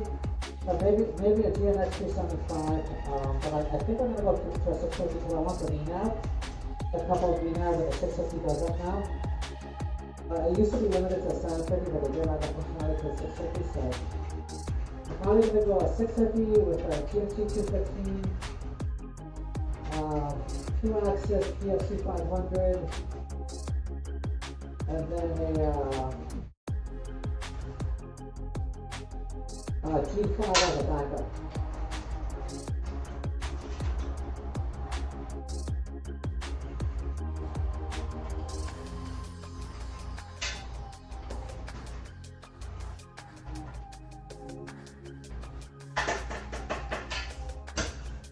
Like, I don't plan to fly like in the weatherless with the airplane, but I do want to get to the marine layer. But one of my requirements for flying this airplane I thought is the autopilot working. Because this airplane is nuclear stable. And you know, nuclear stable airplanes do not make good IFR planes. Because like a good IFR plane, right, like you can, most like screeners and stuff, you let go of the control and the plane will basically stabilize and fly straight and level, right? Whereas honestly, 125 doesn't seem bad, but it really depends on how much work you want. And I say 125 doesn't seem bad because it's the only one of its type, right? I mean, they did tender them, but like, how many are available, right? How many can even be made airworthy, right? Like,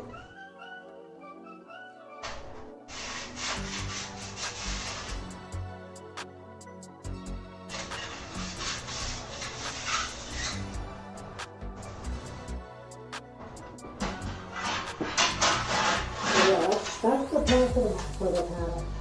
Whether that happens or not, we'll see. That's the plan for the panel.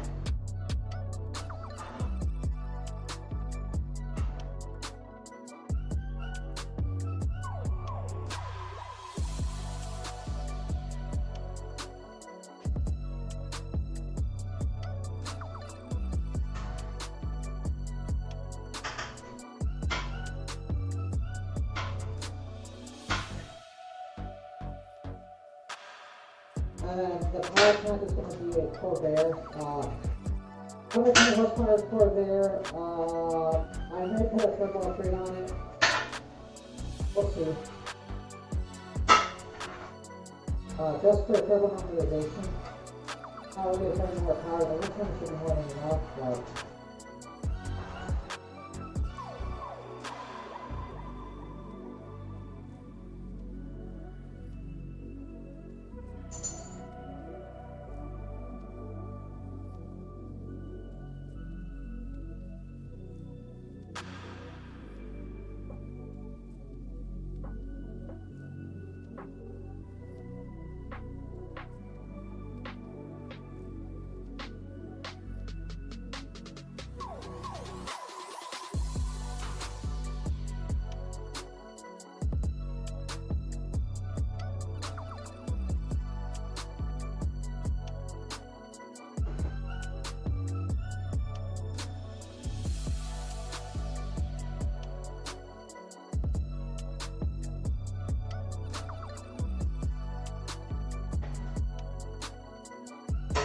I mean, honestly, the two toys are probably worth it if they're cheap.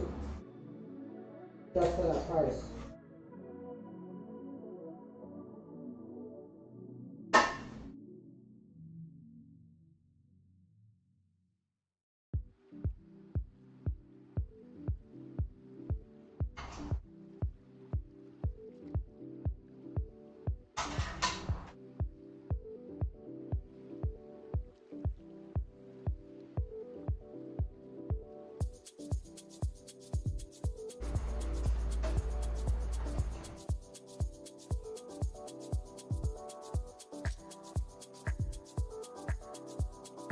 Like, put in the store, right? How much is that airplane going to be worth? It's going to be over 500K, right? I mean, you'll probably spend 300K, 2 to 300K to restore it, depending on, you know, how much you outsource and parts availability or having manufactured like custom parts, right? But does it have any damage history or?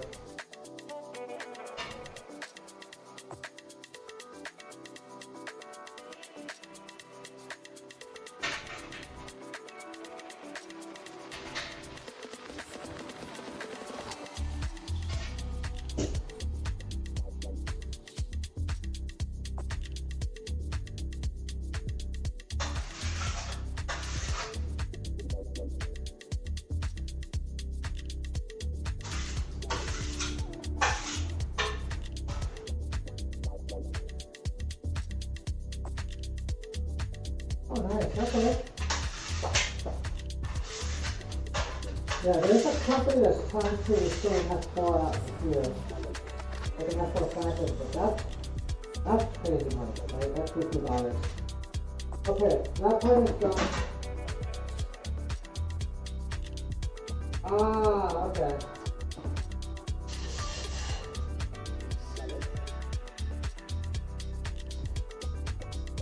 I'm gonna go ahead and clean up this time here so we can just do all this deburring at once. Even though I don't think we're gonna tap anything for this right now.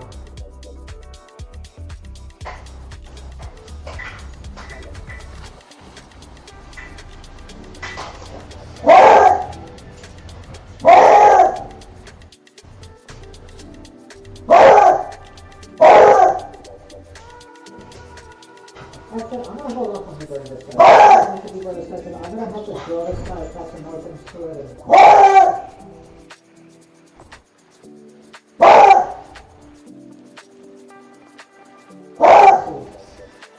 I'm gonna hold off on deburring that part.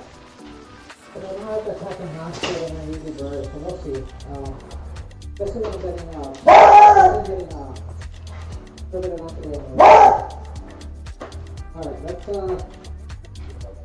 pick up some parts. So, I'm gonna go on mute here just because it's going to be so on noise so you guys aren't notified, but oh, that's freaking awesome. Yeah, that's freaking awesome. So yeah, I'm gonna go on mute for a little while while I use that part and we'll do that. But I will check the part periodically.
we'll have like 6 flights done. I think I'll...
Video sign?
Here.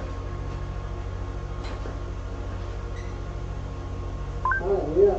Alright, Maxine, have a great night. Take care.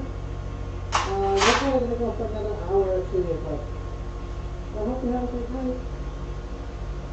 And sorry over the thunder.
67 parts down. 67, one more to go.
Alright, chat. Alright, chat. Let's get them go. Alright, chat. Oh, I just realized. I'm muted and I can read anything. My bad. Sorry, I'm really sorry about all the gun. I thought I knew I was actually getting stuff, but it's not.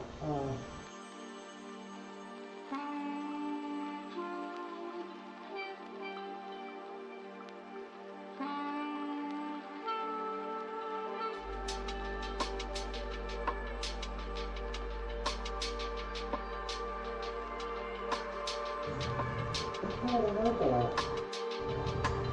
I thought it was an actual meeting, but I thought it was a meeting.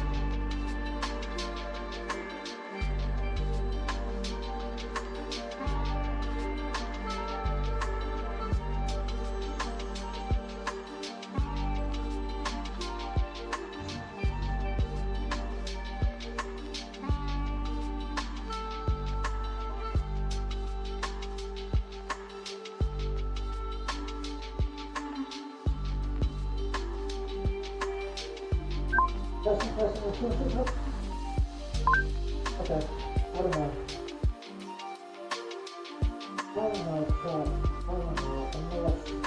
Oh, you know what to do? My audio.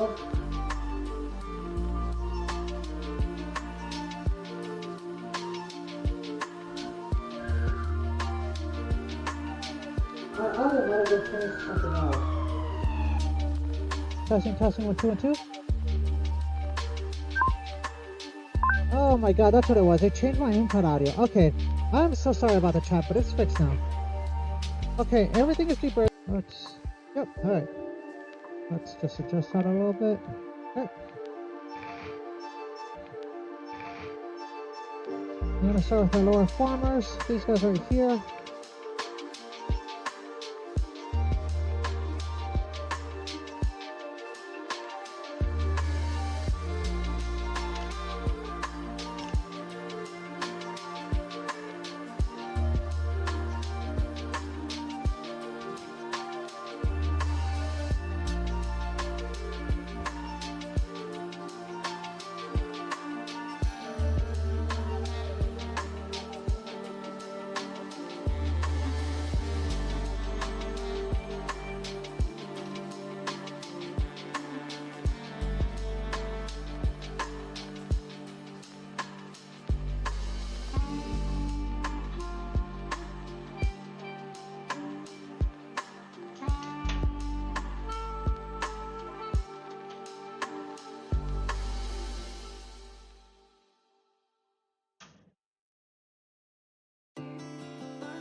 Much better.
I think that works.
I need my phone for FAA pictures. I lost my phone, chat.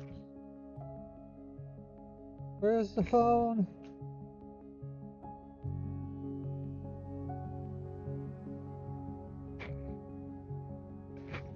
I need to take FAA pictures, chat.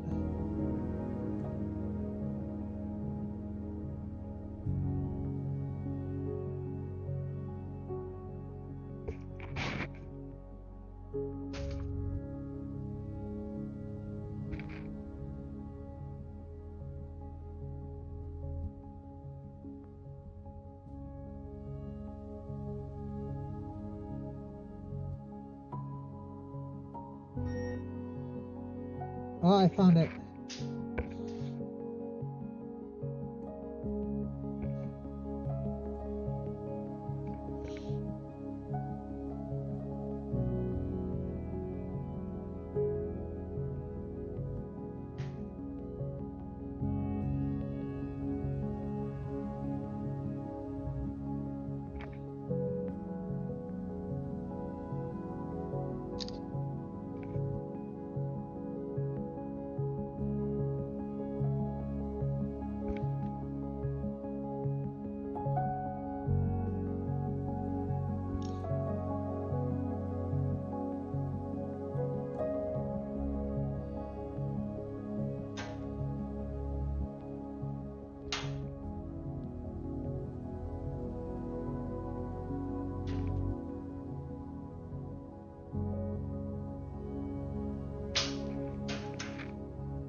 Okay, chat.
呀，可以啊。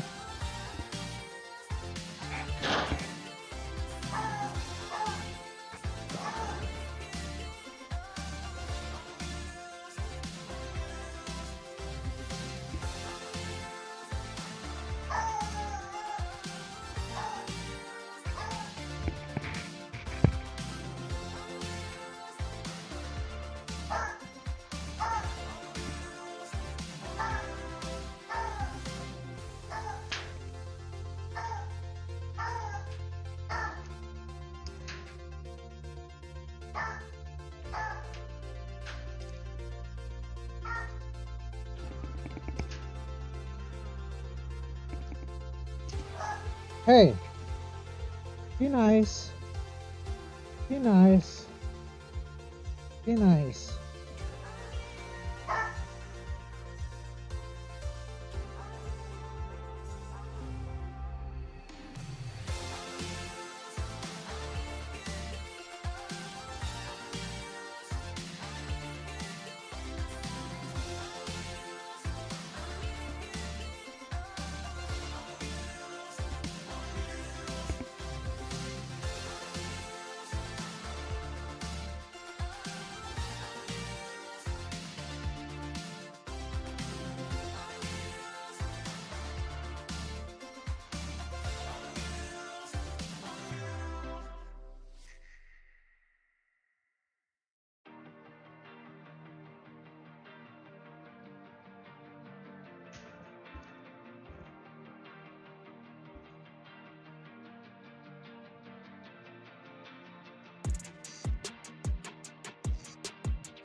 Chat, are we back?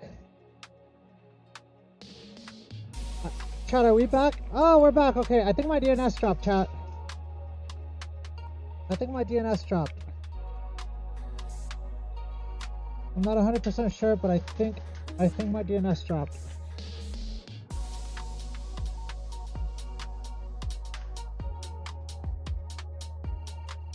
I was like, what happened? Sorry about that, chat. I don't know what happened. I think my stream key reset or something, or my DNS dropped because it's midnight Eastern time. But I'm not 100% sure. Like, we were good and then we had a sudden drop out, but we're back. So welcome back to the stream, everyone. Sorry about that. I don't know why that drop happened, but we're glad it's over.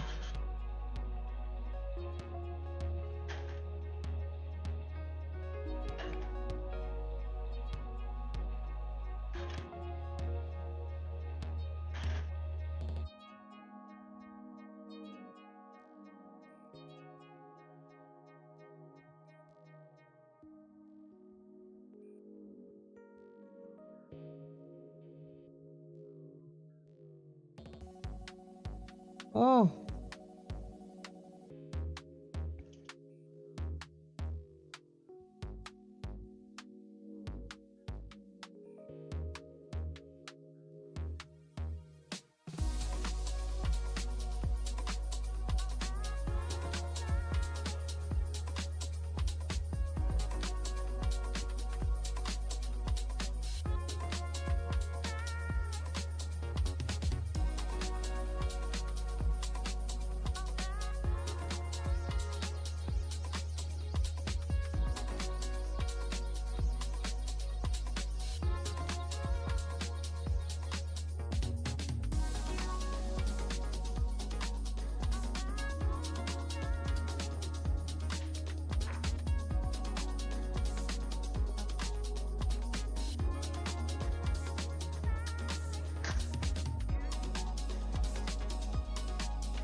Okay. All right. So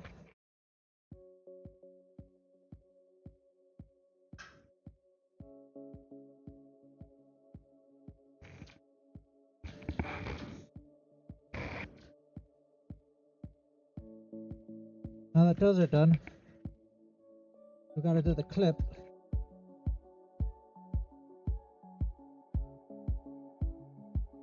We gotta do the clip here, so we'll deburr the clip.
Back to the grinder we go.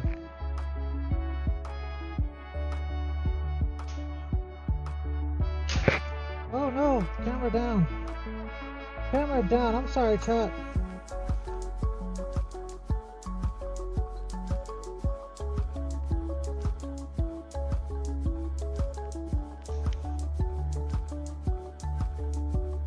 Oh, sorry about the chat. We lost our camera there for a minute, but we're back. We're good.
I'm not gonna talk about that, chat. Nothing happened. Nobody saw nothing.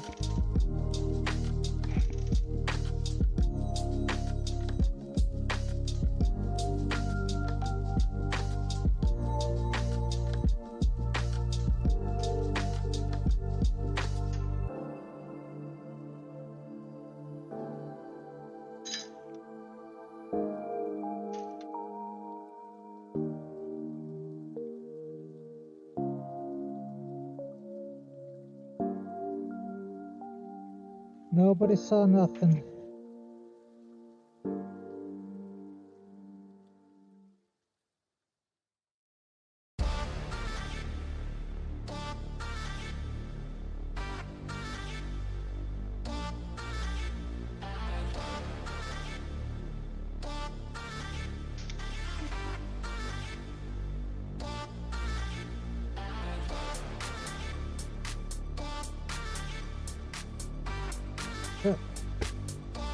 Alright, chat. So now let's look at these plants. This guy, facing the way he would be here.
Alright, chat, we are almost done with these clips.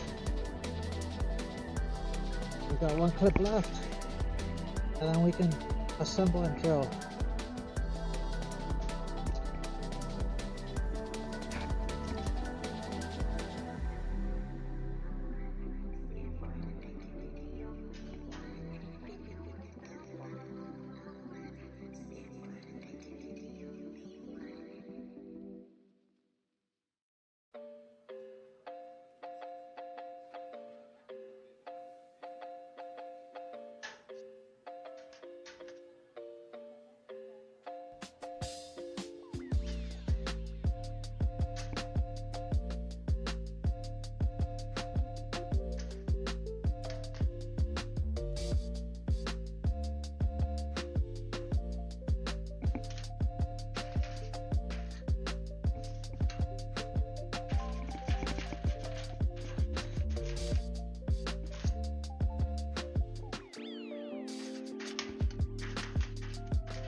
Okay, that feels good.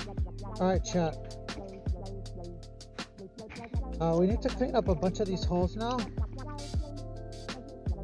So we're gonna do that now.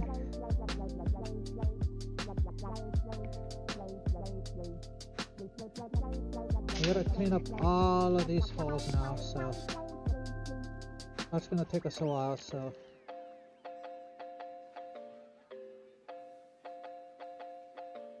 I'm gonna go ahead and start here and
Chat, we're almost done, chat.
Sorry that I'm quiet, chat. It's just I'm getting tired towards the end of the night.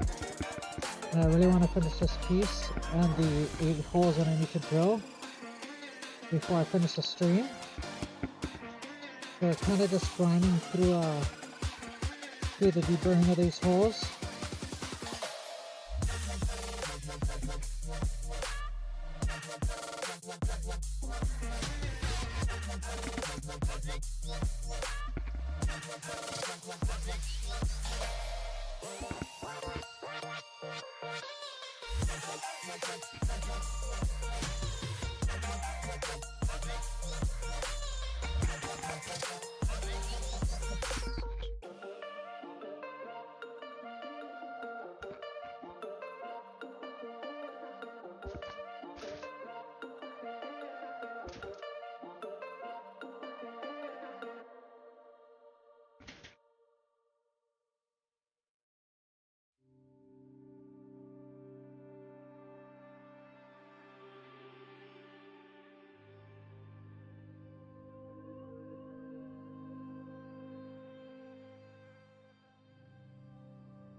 Okay. Alright, chat. We've done that half. We gotta flip it over now.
Okay. Okay, we're almost done, chat.